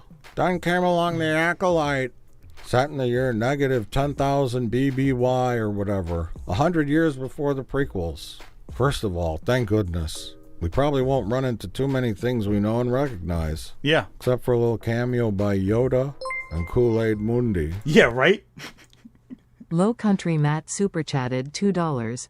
I wish Barbarella had a lesbian space witch. Yeah, I don't think it does it, Barbarella? What was the one... Was it Barbarella that was in the 60s and 70s, or was that the other one with Pam Anderson? I always get those two mixed up in my head. Barbarella was... Not Pam Anderson. Barbarella was... Barbarella was Jane Fonda. Yeah, Azarias cool. Daniels super chatted $5. Clone Wars has lesbian space witches. They raised Darth Maul. Exactly. Yeah, there you go. Yeah, more lesbian space witches in all my Star Wars. That's what I'm asking for. I'm not asking for too much. Just more lesbian space witches, all right? But the harsh response to the Acolyte came in part by the idea that the show had somehow made Star Wars woke, but also that the idea the Jedi could somehow be corrupted or be capable of maintaining a conspiracy was blasphemy. What's up? Nick Wolf super chatted $2. And real talk at ATS or ITITs. You know, I'm glad we're asking the real questions in this conversation. Yeah, it's AT-ATs in my opinion. I call them AT-ATs because ATs sounds too goofy. I mean, I don't know. Setting aside the canon from the novels and games and whatnot, what did we really know about the Jedi from the original trilogy and the prequels? Yeah, exactly. They want me to spy on the Chancellor.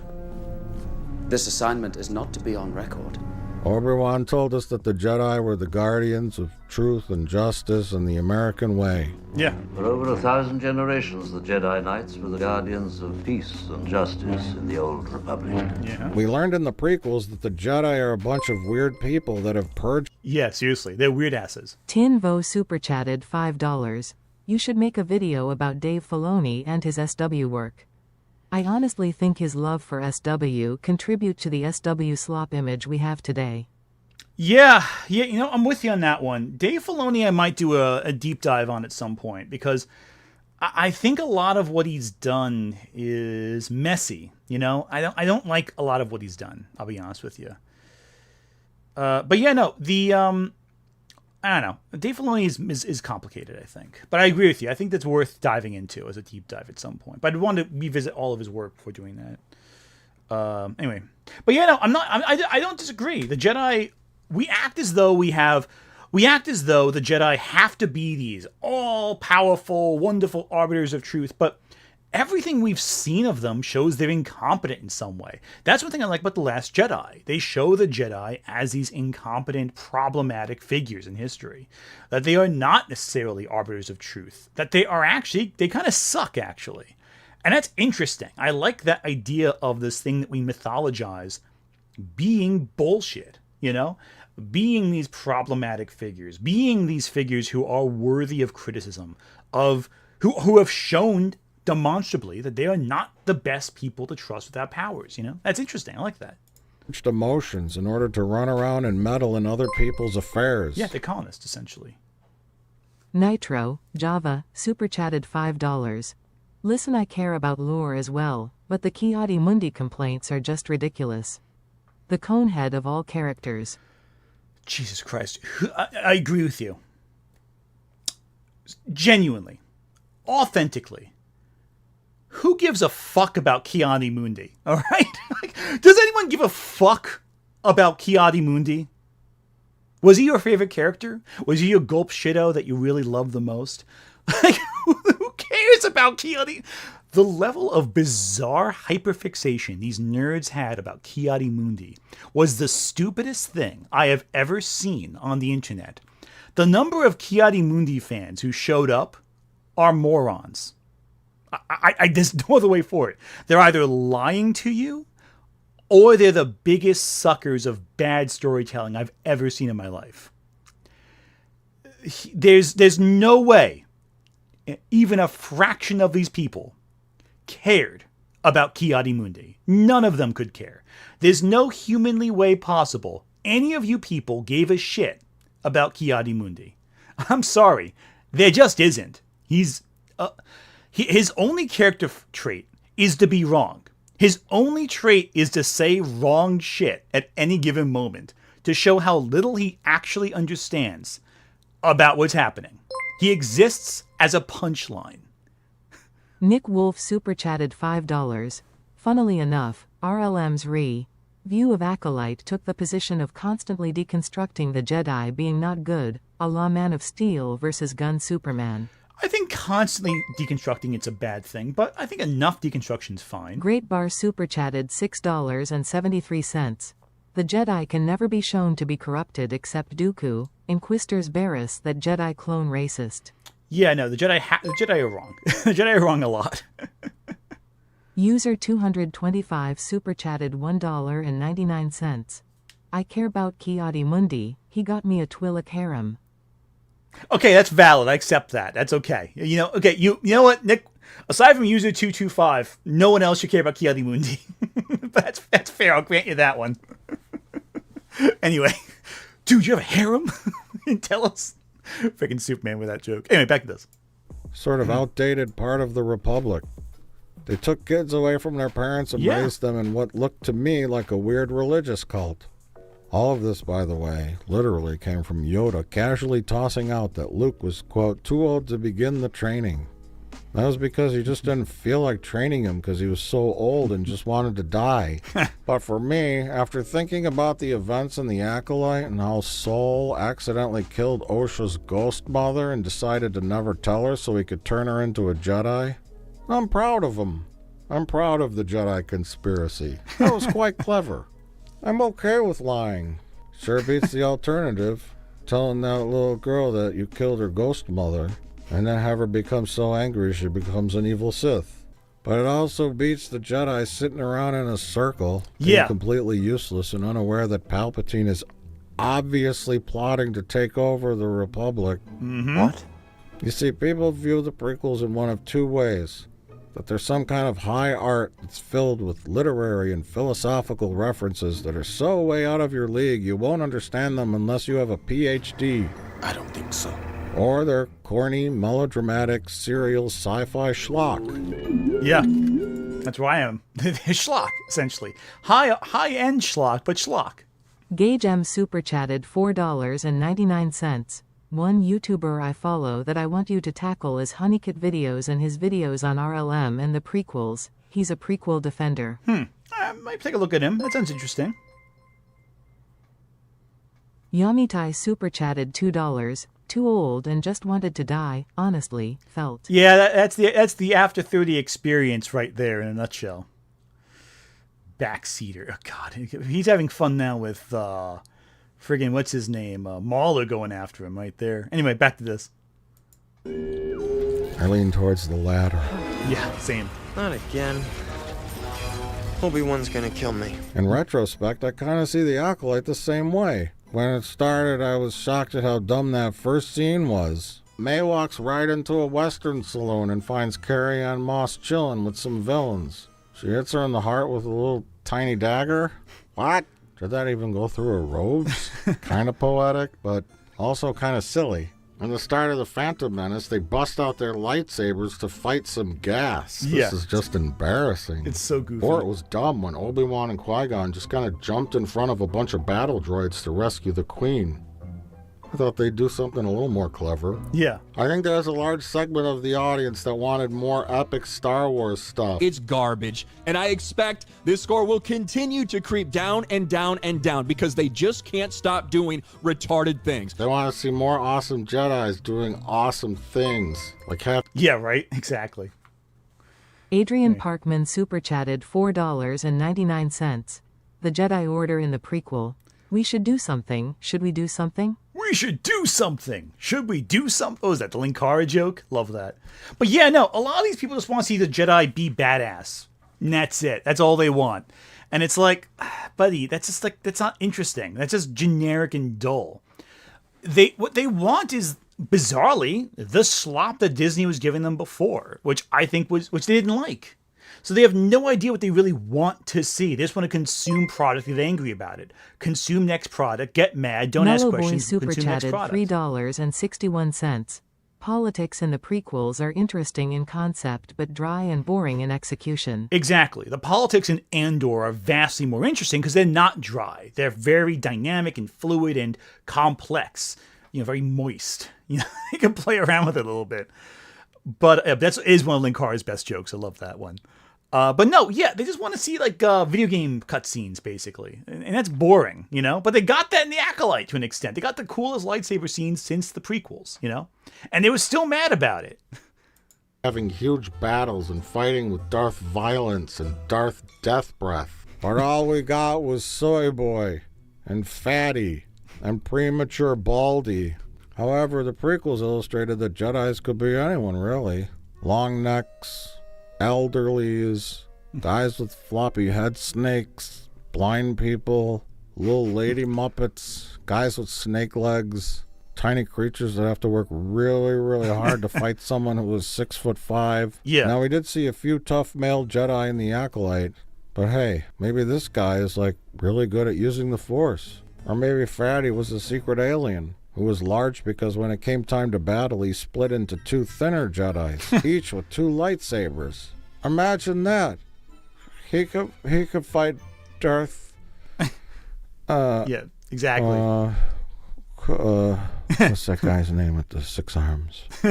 Not Plagueis. What's his name? What's that guy's name? The guy with the 6 arms, Grievous. a robot. Grievous. Obi-Wan shot him in his heart.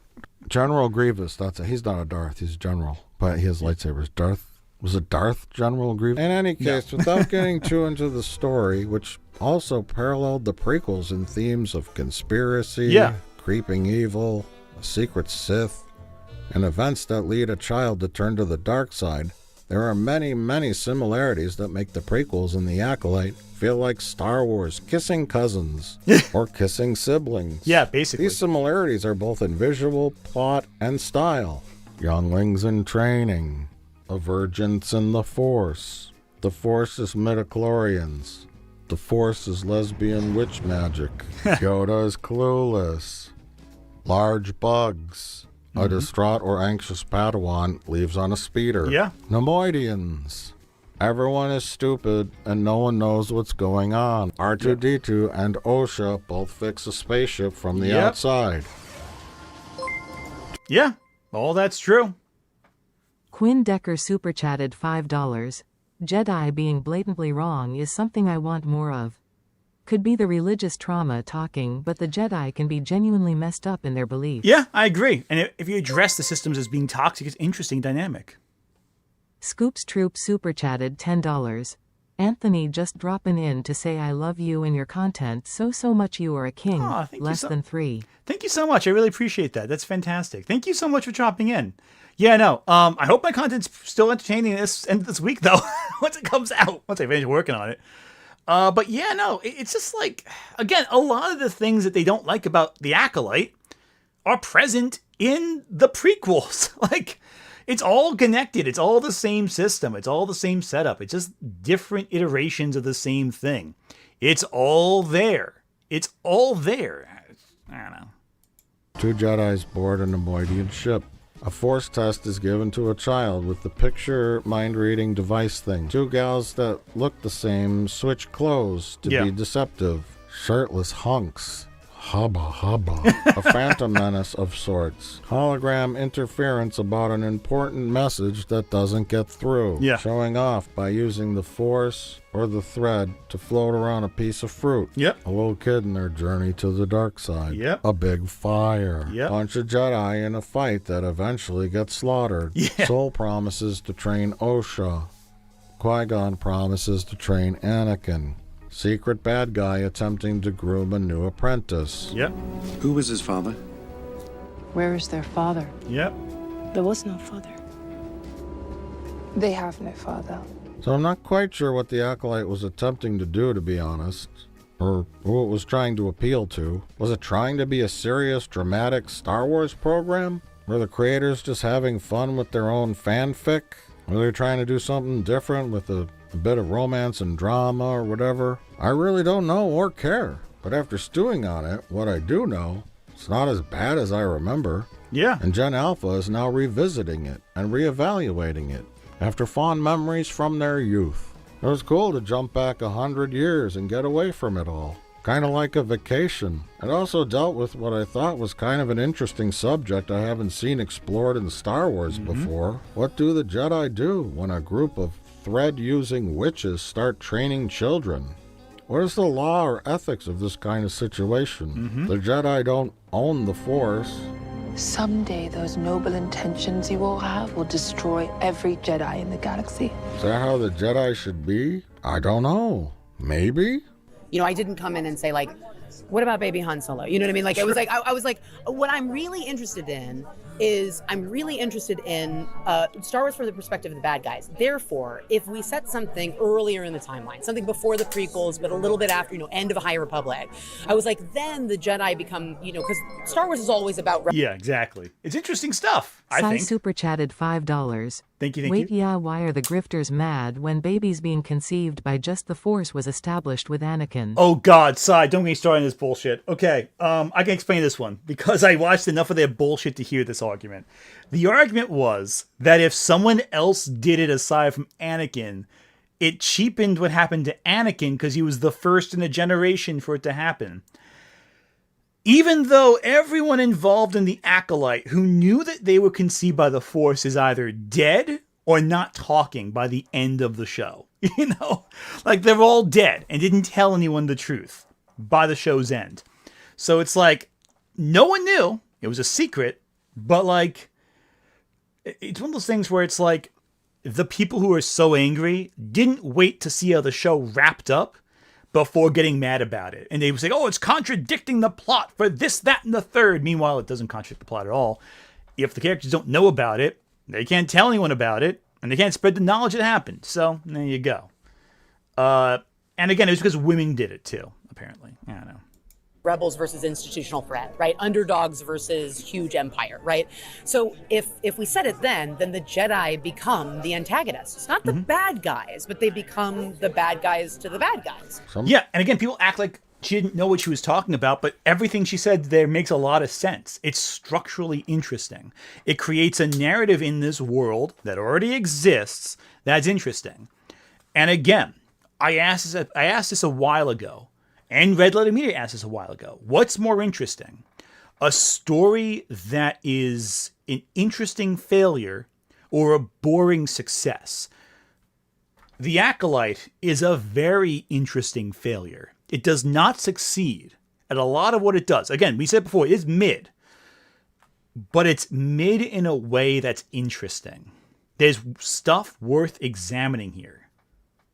Somebody asked George Lucas, what's his opinion? I really don't know, but it's something different. I mean, the Jedi's had good intentions, but it just went awry, Did it have the best fight choreography? I know some people, analyze the fight choreography and tried to find flaws in it, but I don't care. Unexpected Shadiversary cameo. Didn't see that one coming. Fucking Shad, you can never escape him. Anyway. Aiming for each other's lightsabers low. Aiming, what are they aiming for at all? They're just aiming for nothing as well as the opponent's lightsabers. Action. Yeah. Jackie wasn't even in that position. How does the fire spread? I love when he's making fun of Shad, too. Like, that's great. Fucking Shad, he sucks. What is this, a crossover episode? Fucking Adrian Shad. Parkman super chatted $1.99, like Dustborn. Basically, right? K0METZ super chatted 37 cents. I clapped when I saw SHADIVERSITYYYYYYYY. The AI can't even say Shadiversity. I love it. Yeah, no, he is even like even everyone knows this guy's a complete clown. And again, like all these fights, like they look. I mean, okay, having spoken to some of the Hemo community since my Shadiversity video, I know for a fact that no one in the world should ever grade any fights like Shad. Yeah, no. Anyway, in concrete or in space. I mean, I'm not one to nitpick, but who gives a fuck? Exactly. No one cares. Yamitai super chatted $5. And we need tomatoes like Psy. I can't see Shad on my screen and not throw a tomato. Sadly, I'm not streaming on Twitch, so that capability is not on there, unfortunately. User 225 super chatted $1.99. And I didn't consent to see Shad. You stealed me. Sorry. Sorry, not sorry. Nick Wolf super chatted $2. Dreaded run from it. Destiny arrives all the same. Is Destiny Shad? Great Bar super chatted $6.73.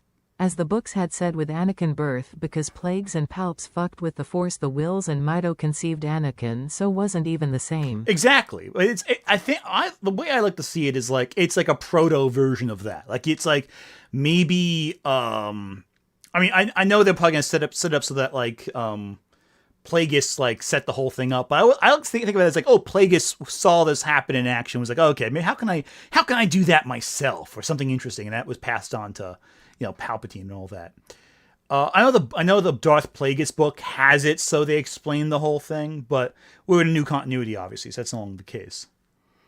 Yeah, no, again, like all these dumb nitpicks, it's like, how does fire go in space? Well, how does sound travel through space? Like it's the same problem. The laws of physics don't matter in Star Wars all that much, and if you really act like you care, you really don't. Tinvo super chatted $5.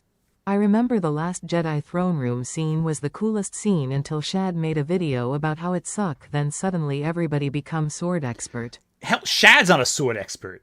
Shad has been like laughed out of the Hemo community for years, and I've talked to some now, and they all tell me the same thing. Apparently he lost a battle in a Hemo tournament and has never shown back up ever again. So Jack Saint's going to be waiting in that sewer in a court jester outfit. His son's born, he's waiting out there with the court jester outfit, still waiting for Shad to challenge him. It's not going to happen, I don't think, because Shad avoids all conflict. But yeah, no, who cares, ultimately? It's Star Wars. Star Wars is not meant to be realistic. None of it fucking matters. Yeah, love it, love it.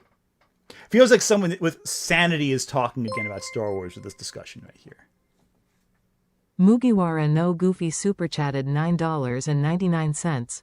Love the videos, Ant. Know it's off topic, but are you into One Piece at all? Yeah. I read One Piece back when it was airing in the original Shonen Jump manga, when it was being published in America in physical volumes, and I've kept up casually ever since. I don't want to say I'm like a hardcore One Piece fan. Again, Friday's video will involve me talking more about One Piece than I probably have in ages. Again, a lot of topics coming up in Friday's video. It's not a very long video, but a lot. I'm realizing a lot of it's coming up in conversation, but yeah, I like One Piece. One Piece is pretty cool. Yeah, no, cool series. Also, controversial hot take, Yamato? Yeah, Yamato? Yeah, I have thoughts on that. Star Wars! The others, including John Alpha, are starting to rethink the Acolyte. And in my opinion, I'd like to see more of it. Hey, set up a perimeter, a 5-click perimeter. And then all of the Jedis just follow each other. What's going they all on? just start following Basil. There's like 40 people. Hang on. Am I still here? It says it's disconnecting here, or reconnecting some issue. What's going on? Are we still here? Are we still going? What's going on here? Let me take a look. Are we still live? Yeah, we're still live. Okay, that was weird. All right. That was strange. All right, for some reason on my end it said that OBS was disconnecting. I'm not entirely sure if that became a thing here or not. Am I still on, guys? Cool, good. That was weird. All of a sudden OBS was on and act up a bit. That was weird. Okay, cool. Excellent. Nothing lost. Cool. That's so weird sometimes. Something happened on my end that was kind of funky. Okay, but we're good though. Everything's fine. We're good. No issues there. I guess keep worrying because of that Windows 11 update. That freaks me out a little bit. Anyway, good. Perfect. And now I'm going to get a delay of all the comments saying, you're here. Don't worry about it. Let's keep going. People following Basel. And then I expect a fucking circle. Do you know what a fucking bird is? Yes, yes. Number 6. Andor has ruined Star Wars. And Star Wars has ruined Andor. Andor has ruined Star Wars for me. But wait, you say, I thought it was good. Well, that's the problem. It's good. It's too good. Yeah, that's Andor fair. was not only the best Star Wars show, but one of the best shows in recent years. Yeah. Is Rogue One still bad? Yes. Very much so. It's horrifically dumb. Yeah, Shad's trying to hack the stream. Yamitai Exactly. super chatted $2. Shad trying to hack the stream. Yeah. Shad got pissed. We laughed at him, so he tried just taking down the stream. almost exactly in real time. That's Shad's revenge from Australia. He's hacking through the nets to attack our stream. But yeah, no, Andor is one of the best sci-fi shows in recent memory. I think Rogue One is better now as a result of Andor being connected to it. As a conclusion, it works better, I think. It doesn't hold a candle to the Andor series. And Andor was smart enough to just replace Jimmy Smits with a totally different actor.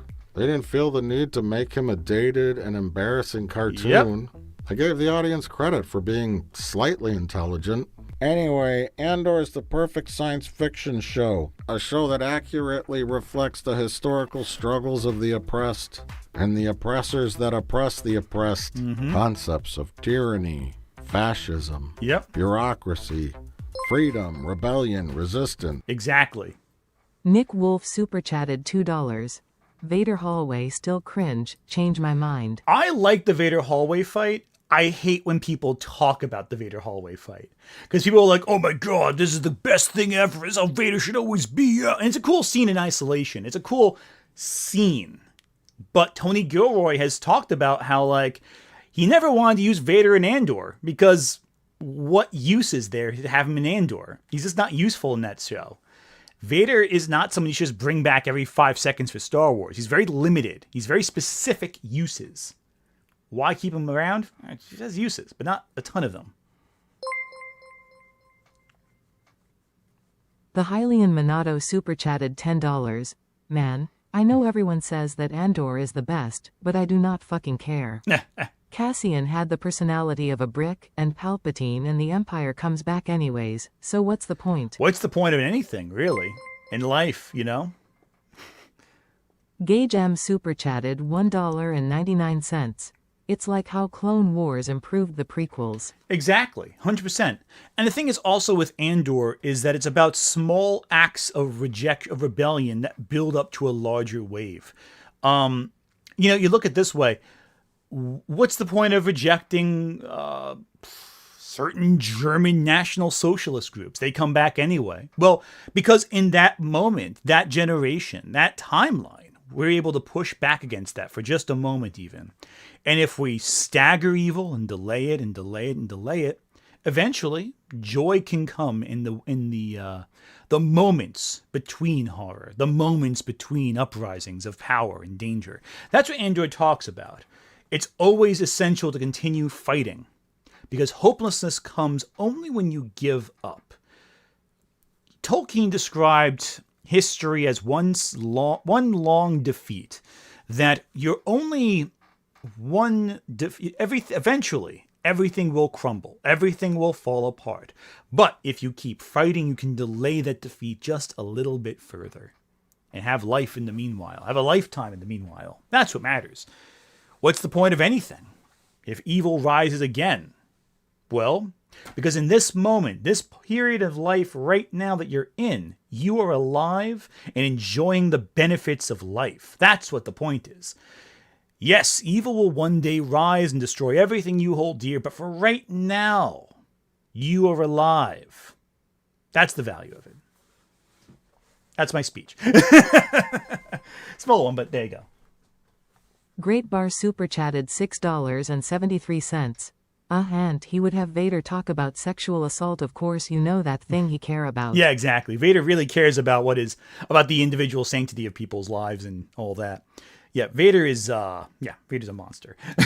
People act like Vader is like this misunderstood figure. Like, no, he's a villain. He's still a bad guy. He was probably apathetic to the crimes of the Empire, is what it is ultimately.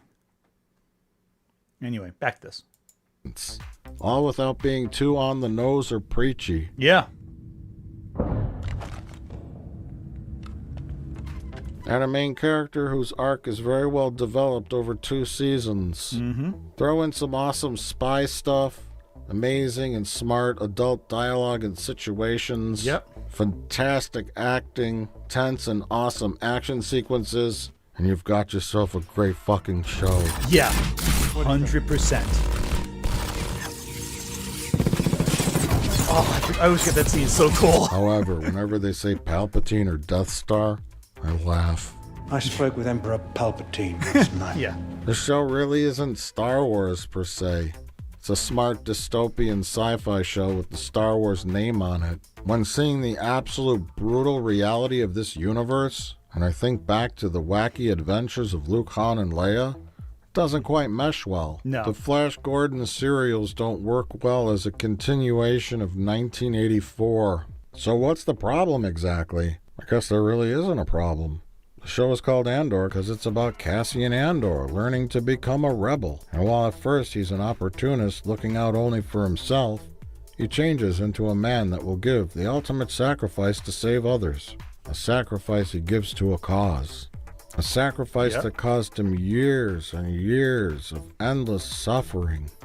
Only for a farm boy from Tatooine who has been in space for less than 12 hours to blow up the Death Star and get all the credit. Basically. The Andor show is about a very long-term plan to secretly build and power a Death Star. Luthen was called to an emergency meeting. The source told him he just learned that the Emperor's secret energy project was the cover story for the manufacture of a weapon. That was designed with a secret flaw by a genius engineer named Galen Erso. So that... Wait a minute. I thought wacky space bugs designed the Death Star 20 years ago. Did Galen Erso just take those plans and then just add the secret shaft that you had to shoot a torpedo in? The flaw, or you changed the bug's design? I don't know. I can see the plans right there. They're all done. These alien bugs seem... But yeah, all the drama, the sacrifice and death surrounding stopping the Empire, and specifically with Andor stopping the Death Star, and it's solved rather quickly. Then to add insult to injury, less than a year later, they've almost got another Death Star built. Yep. And after all that sacrifice, many, many years later, there's another empire called the First Order, with another Death Star that's even bigger. Yep. Tinvo super chatted $5. SW theory basically have imagined Vader as benevolent dictators. Basically tough, competent, strong men who rule with just and fair, aka fascist fantasy. Yep, that's the problem. They treat Vader as a benevolent dictator. Darth Vader is not Doctor Doom, is what I'm getting at, all right? Vader is a monster. He orchestrated a genocide. Doctor Doom has never done anything too evil. That's why he can get away with the whole, like, I know it's Doctor Doom, but Doctor Doom's never done anything too evil outside of the Mark Waid run, which is a whole other discussion. But Vader comes to power after orchestrating a mass genocide of an entire religious order. Doom, by comparison, can pull off... You can make the convincing argument Doom is the benevolent dictator, even though, of course, he is also a villain who is, an egomaniac and selfish and monstrous. But Vader is a monster. They've deluded themselves into thinking that he is some kind-hearted, honorable figure, but he's not. He's He is the embodiment of the fascist. He's the militarized arm of the fascist empire, is what it is. Yeah, that's what he is. He's a fascist. Why sugarcoat it? He is the embodiment of that. He is the SS officer marching with the stormtroopers into battle. That's what he is. Meanwhile, Doctor Doom is like a gloriously evil, hammy character who does things to save his mom's soul from hell and one-up his rival Reed Richards, including help his wife deliver her baby just to spite Reed, and maybe also be invited to the family cookout when the daughter has a baseball game that she's really proud about or something. It's like Doom is fun. You can have the benevolent dictatorship with Doom because he's a goofy, over-the-top villain. Vader is a monster. His body looks the way it does because he was so angry at the man who helped raise him that he let himself get burned in a volcano and get his limbs chopped Nick off. Wolf He's a super monster. chatted $2. I need what ifs about good guy, white suit Vader. Agreed. That'd be fun to see. I would love to see more about that, but we only got the one-off comic there. Well, I appreciate what you did, Andor, but, it's like that time I worked at Chili's and they wouldn't give me a raise, so I burned down the building. They just built another Chili's a week later. And then a year later, they built a giant Chili's right next door to that Chili's. The only good thing is, while starting that fire, I didn't kill myself in the process. Sorry, Andor. Thanks for your sacrifice. Number 7, in conclusion. So what am I saying here? Saying Andor, especially Season 2, is a fantastic show that's so well done, but in the back of my mind, it's hard to truly love it, because everything else in Star Wars is so uneven. Uh-oh. It's not good. I know in different iterations of Star Wars, these villains are portrayed as everything from horrifically terrifying, to moderately scary, to kind of lighthearted and a bit goofy, to downright silly. Andor and Star Wars Legos exist in the same universe, in the same canon. Not really. I can't quite wrap my head around that. Like I said earlier, a ship adrift without a captain. The attempts to appeal to all demographics have in essence nullified the art and believability of the Star Wars universe. Kinda, sorta. I don't know about that. I do think it is worth discussing Skeleton Crew, though. Sorry. Sorry about that. I do think it's worth discussing Skeleton Crew, though. There's a lot of cool stuff there. I think Skeleton Crew's really good, actually. Shocking as it may be. And it doesn't come across too much as sloppy, I think. But again, Skeleton Crew's different. It's more of a family-friendly entertainment, I think. It's like in Star Trek.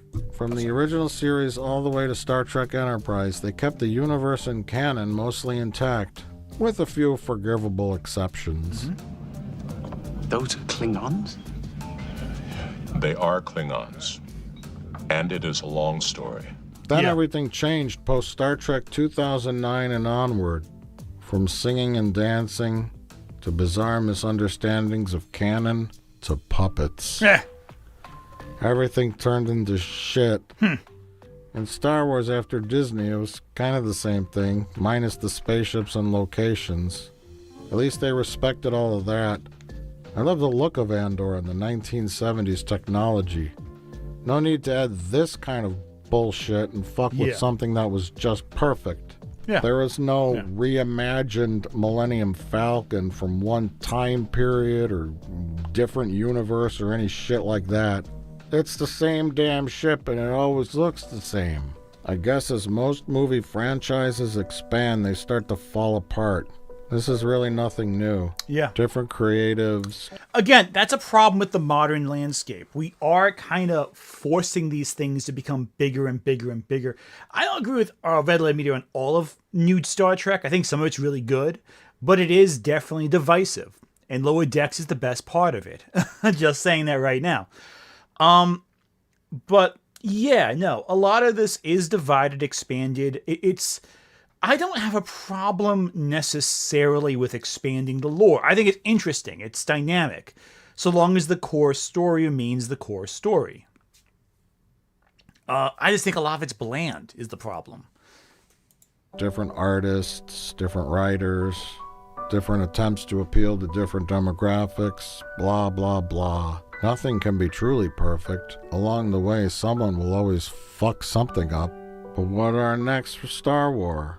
A Mandalorian and Grogu movie? Star Wars Starfighter? Dawn of the Jedi movie? More Filoni baloney? A new Jedi Order movie? I don't know. Yeah, there you go. Nick Wolf super chatted $2. Justice for the Abenhawk, the ship from KOTOR 1. Justice for anything from KOTOR, frankly. KOTOR is deeply underutilized. You know, Star Wars tech is the same. I agree. Yeah, Star Wars tech is the same. I like when it's grungy. I like when it's gross. But we need a little more. Also, Galaxy's Edge in Disneyland and Hollywood Studios. I like that area. It's pretty cool. But again. Oh, more shows, more cartoons. So is it all becoming too much? Too quickly? What's the point of an endless struggle against the Empire, Second Order, Third Order? When does this shit stop? But this is all just my opinion. Clearly, there are people that still watch and love Star Wars content. And I think you can fill a convention hall with a group of people obsessed with anything, really. Yeah. A large crowd of weird, obsessed people certainly makes your brand look better. It's kind of like a political rally. Yeah. But hey, if it makes all of them happy and they truly love this stuff, then fantastic. And if Disney has found a way to not oversaturate the market and turn Star Wars into a viable and profitable product, well, fine too. Will it ever be as magical as it once was? No. It's all just become way too much for me, and I can't keep up with it anymore. Farewell, Star Wars. It's been fun. You made me happy for a while. But you know the saying, all good things must come to an end. Hey, wait, with me now. 5, 4, 3, 2. That's a very melancholic way to end it. Very, very sentimental and authentic, I thought. We can also experiment. As you can see, there's a huge amount of variety to what we're doing. We can move through timelines, even though we want to make sure that these stories actually continue to coming inform early what's next come year, there's before, going to be but an also all-new surprise us audio what original, happens further and it's down entitled the "The timeline. Battle So of Jeddah." That's what we aspire to. That's what it The LEGO Star Wars Summer 2025 wave has quickly become one of, if not the most controversial in the entire theme's history. This is due to a couple of main We've got a working transport crane that can lower I'm not the sure ground. we're going with And this every one. week, tune in for This Week in Star Wars. But in my world, nerds are Check out all the Star Wars news. It's a new year, and that means new stories in Star Wars. Yeah, it does feel overwhelming. I'll give it that. People have a tendency to overdo it. They abuse it. Yeah, no, this is like the freaking 2001: A Space Odyssey, like We recognize a lot of ourselves luster in of choice. sounds and sensations coming at you all at once. It's definitely a lot. You know, I actually do really like fans. Look what you have made.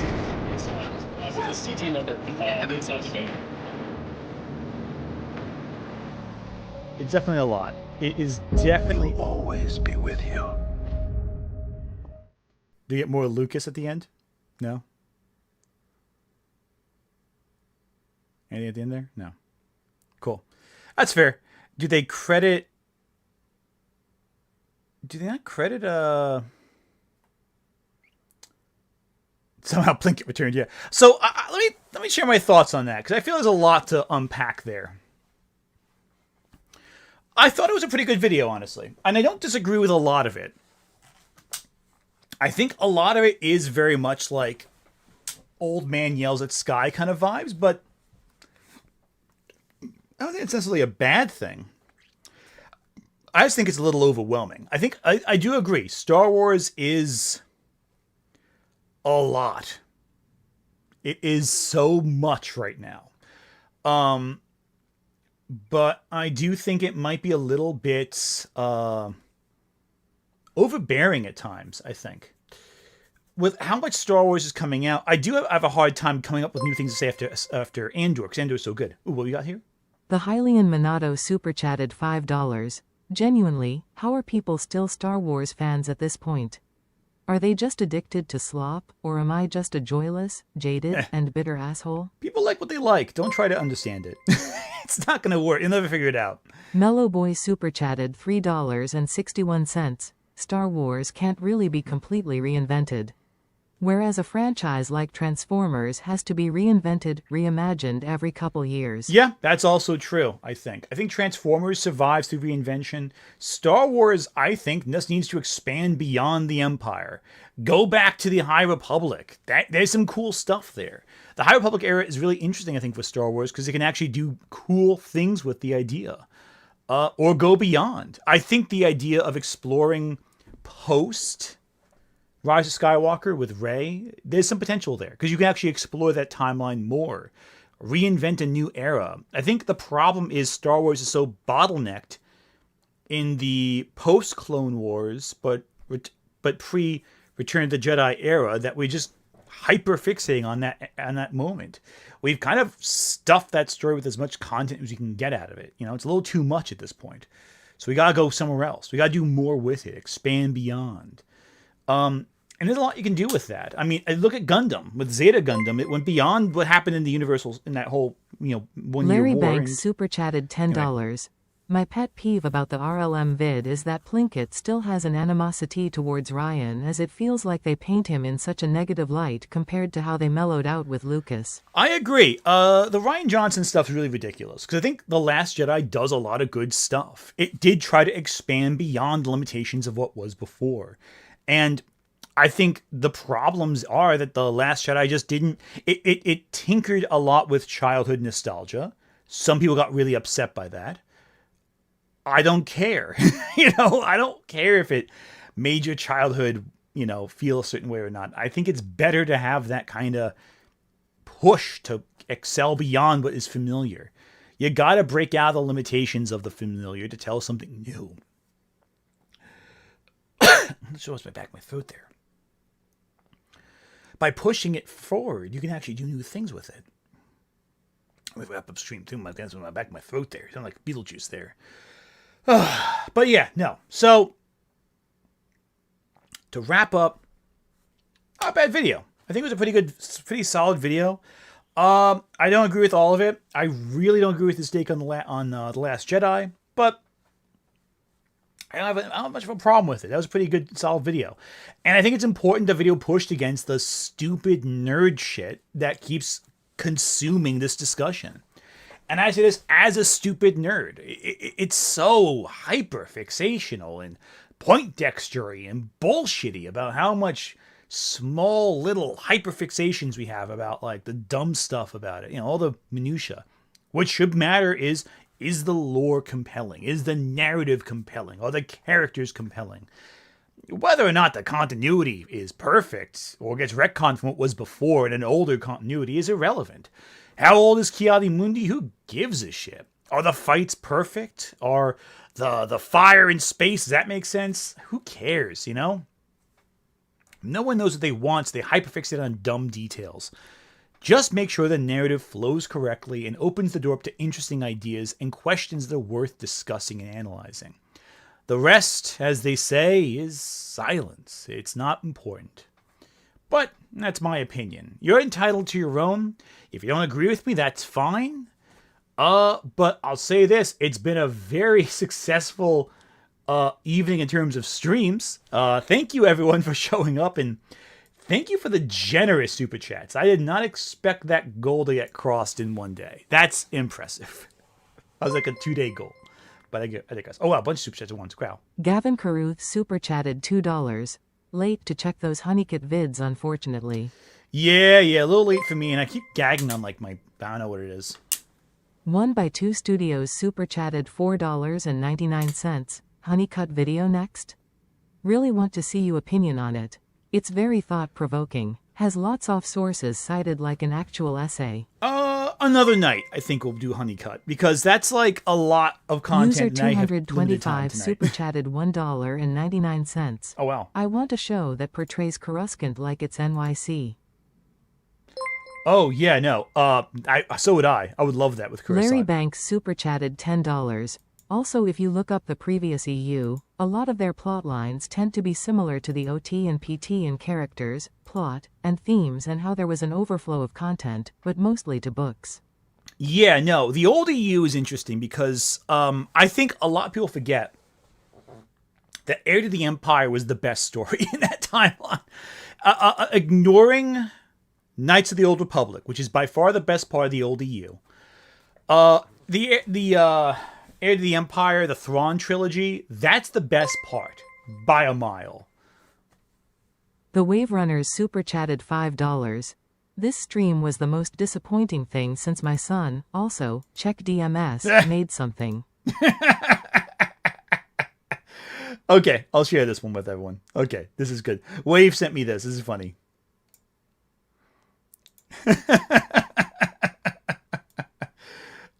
Dude, you have a harem? Dude, you have a harem? Wave is great. Wave, I'm gonna send you the script for 9X video soon. You may need a delay on it because I've been taking so long to write it, but trust me, you're gonna enjoy it. But yeah, no. So that's funny. I love that. That's really funny. Dude, you have a harem? I love that from that bit from Superman's so damn funny. Like, you have a harem? You didn't tell me. Also, Peacemaker Season 2. If you haven't seen it yet, it's pretty fun. I'm enjoying it quite a bit. I always love seeing everything with Peacemaker and John. John Cena is a better actor than The Rock. I'm just playing that right now. Peacemaker has proven John Cena is a much better actor than The Rock. Release the thumbnail in. Unfortunately, we don't have a thumbnail for it yet, but it is in the works. Conceptually, we're working on it. But rest assured, Friday's video is going to be quite interesting. It's not done yet, but I can maybe show you a little segment of what I got cooking so far. No, I don't think I will. I'll play some audio from it so you can hear the beginning of it. 2 articles came out recently that can change the face of modern entertainment as we see it today. And that's all play from it. So that's the beginning of it right there. And I guess you can figure out what one is, but what's the other one? What's the other article I'm talking about? You'll have to find out when you see the video on Friday. But again, there's going to be a lot of stuff to talk about. And a lot of it's quite good, I'll say. But yeah, no, Alien Earth is really good also. Actually, Disney's done a good job with Alien Earth. So just make more of that. Make more Predator stuff, you know? Anyway. The Rock's new movie looks really good. I will give him that. That looks really interesting and clever. But again, thank you everyone so much for watching. I deeply appreciate you all coming around and taking a look at these streams. Next, unfortunately, coming up soon, my streams will have to be put on break because of the birth of my son, but we will be back soon once it's all over with more streams. And of course, videos will be coming up along the way. I'm working on that right now. The Hylian Minato super chatted $5. I guess what I'm trying to say is, how do I get my enthusiasm back and let go of the hate? That's a good question, actually. You know what? Let's stick around. That's a good question. I like that question. That's good. Yeah, no, you know what? That's good. Let's talk about that. That's actually really good. How do you get over your anger over a media franchise? Well, that's trickier. I guess the important thing is to kind of let go of what's bothering you, you know? Like, what is it that bothers you about Star Wars that's modern? You know, is it the continuity issues? Like, I think back to with comic books, right? With comic books, a lot of the comic book storylines suck. You know, like Spider-Man fans are even screwed by Marvel editorial. You know, it's rough. A lot of the stories just don't work. A lot of them suck. Dragon Ball fans, they have a lot they're getting over. Dragon Ball GT, that was a big mess, and there's some bad. I think Dragon Ball GT has worse stuff in that than there's anything in Star Wars. There is some actively terrible stuff in GT. But eventually you get over it because new stuff comes out that's interesting. New stuff comes out that's good. You may not like everything. It may not be this magical, enchanted thing that you liked when you were a kid. But there's some cool stuff in there. A lot of franchises people get angry at, you know, there's some good stuff mixed in with the bad. I think back to Alien. You know, Alien for a while was in a bad place. Most Alien movies were bad. But now we're getting back to the good Alien. Alien Romulus, Alien Earth. There's some good stuff there. Same with Predator, you know? So I think it's a matter of just trying to find a balance between what you like and what you don't like. And even if you don't like anything at all, there's no reason to hold on to anger. You know, it doesn't really. How does anger serve you? You know, how does this frustration serve you? Does it benefit you? Do you feel good being angry? Like, how does this really help you? You know, getting angry over movies online, like, yeah, a little frustration, sure, criticizing, sure, but consistent anger, it just eats away at you, you know? It just sucks. Nick Wolf super chatted $2. Sigh 2 Ant. You're a father now. Sigh and joke lol. Yeah, there you go. There you go. But no, it's like, what's the value of being angry, you know? It doesn't benefit you in life. You know? So you gotta find something different. User 225 super chatted $1.99. Disney, don't be coward. Make a Jedi dating sim. Yes. Also, I'm so sorry, Sai, with your Dragon Age fandom. It just sucks. Yeah, Veilguard is rough. Yeah, that's a rough one. Anyway, but for real this time, I'm gonna go away now. That was a good question though, and it might be something I would explore more in depth later on because there's a lot to that, I think. And the internet makes you more angry. It's an echo chamber, right? Like the internet tells you, get angry at this, get angry at this thing. This is the new thing to get angry about. But like in real life, is it worth getting angry about? I don't think so. You gotta have a healthy distance from the things you love. You know, it helps you. It helps with perspective. But anyway, that's all the time we have for today. I really do want to get some rest, and I really do want to do some editing before the night's over on Friday's video. So once again, and if you haven't seen it yet, go watch Alien Earth. It's a great show. Really good show, actually. Thank you everyone so much. I'll see you all next time.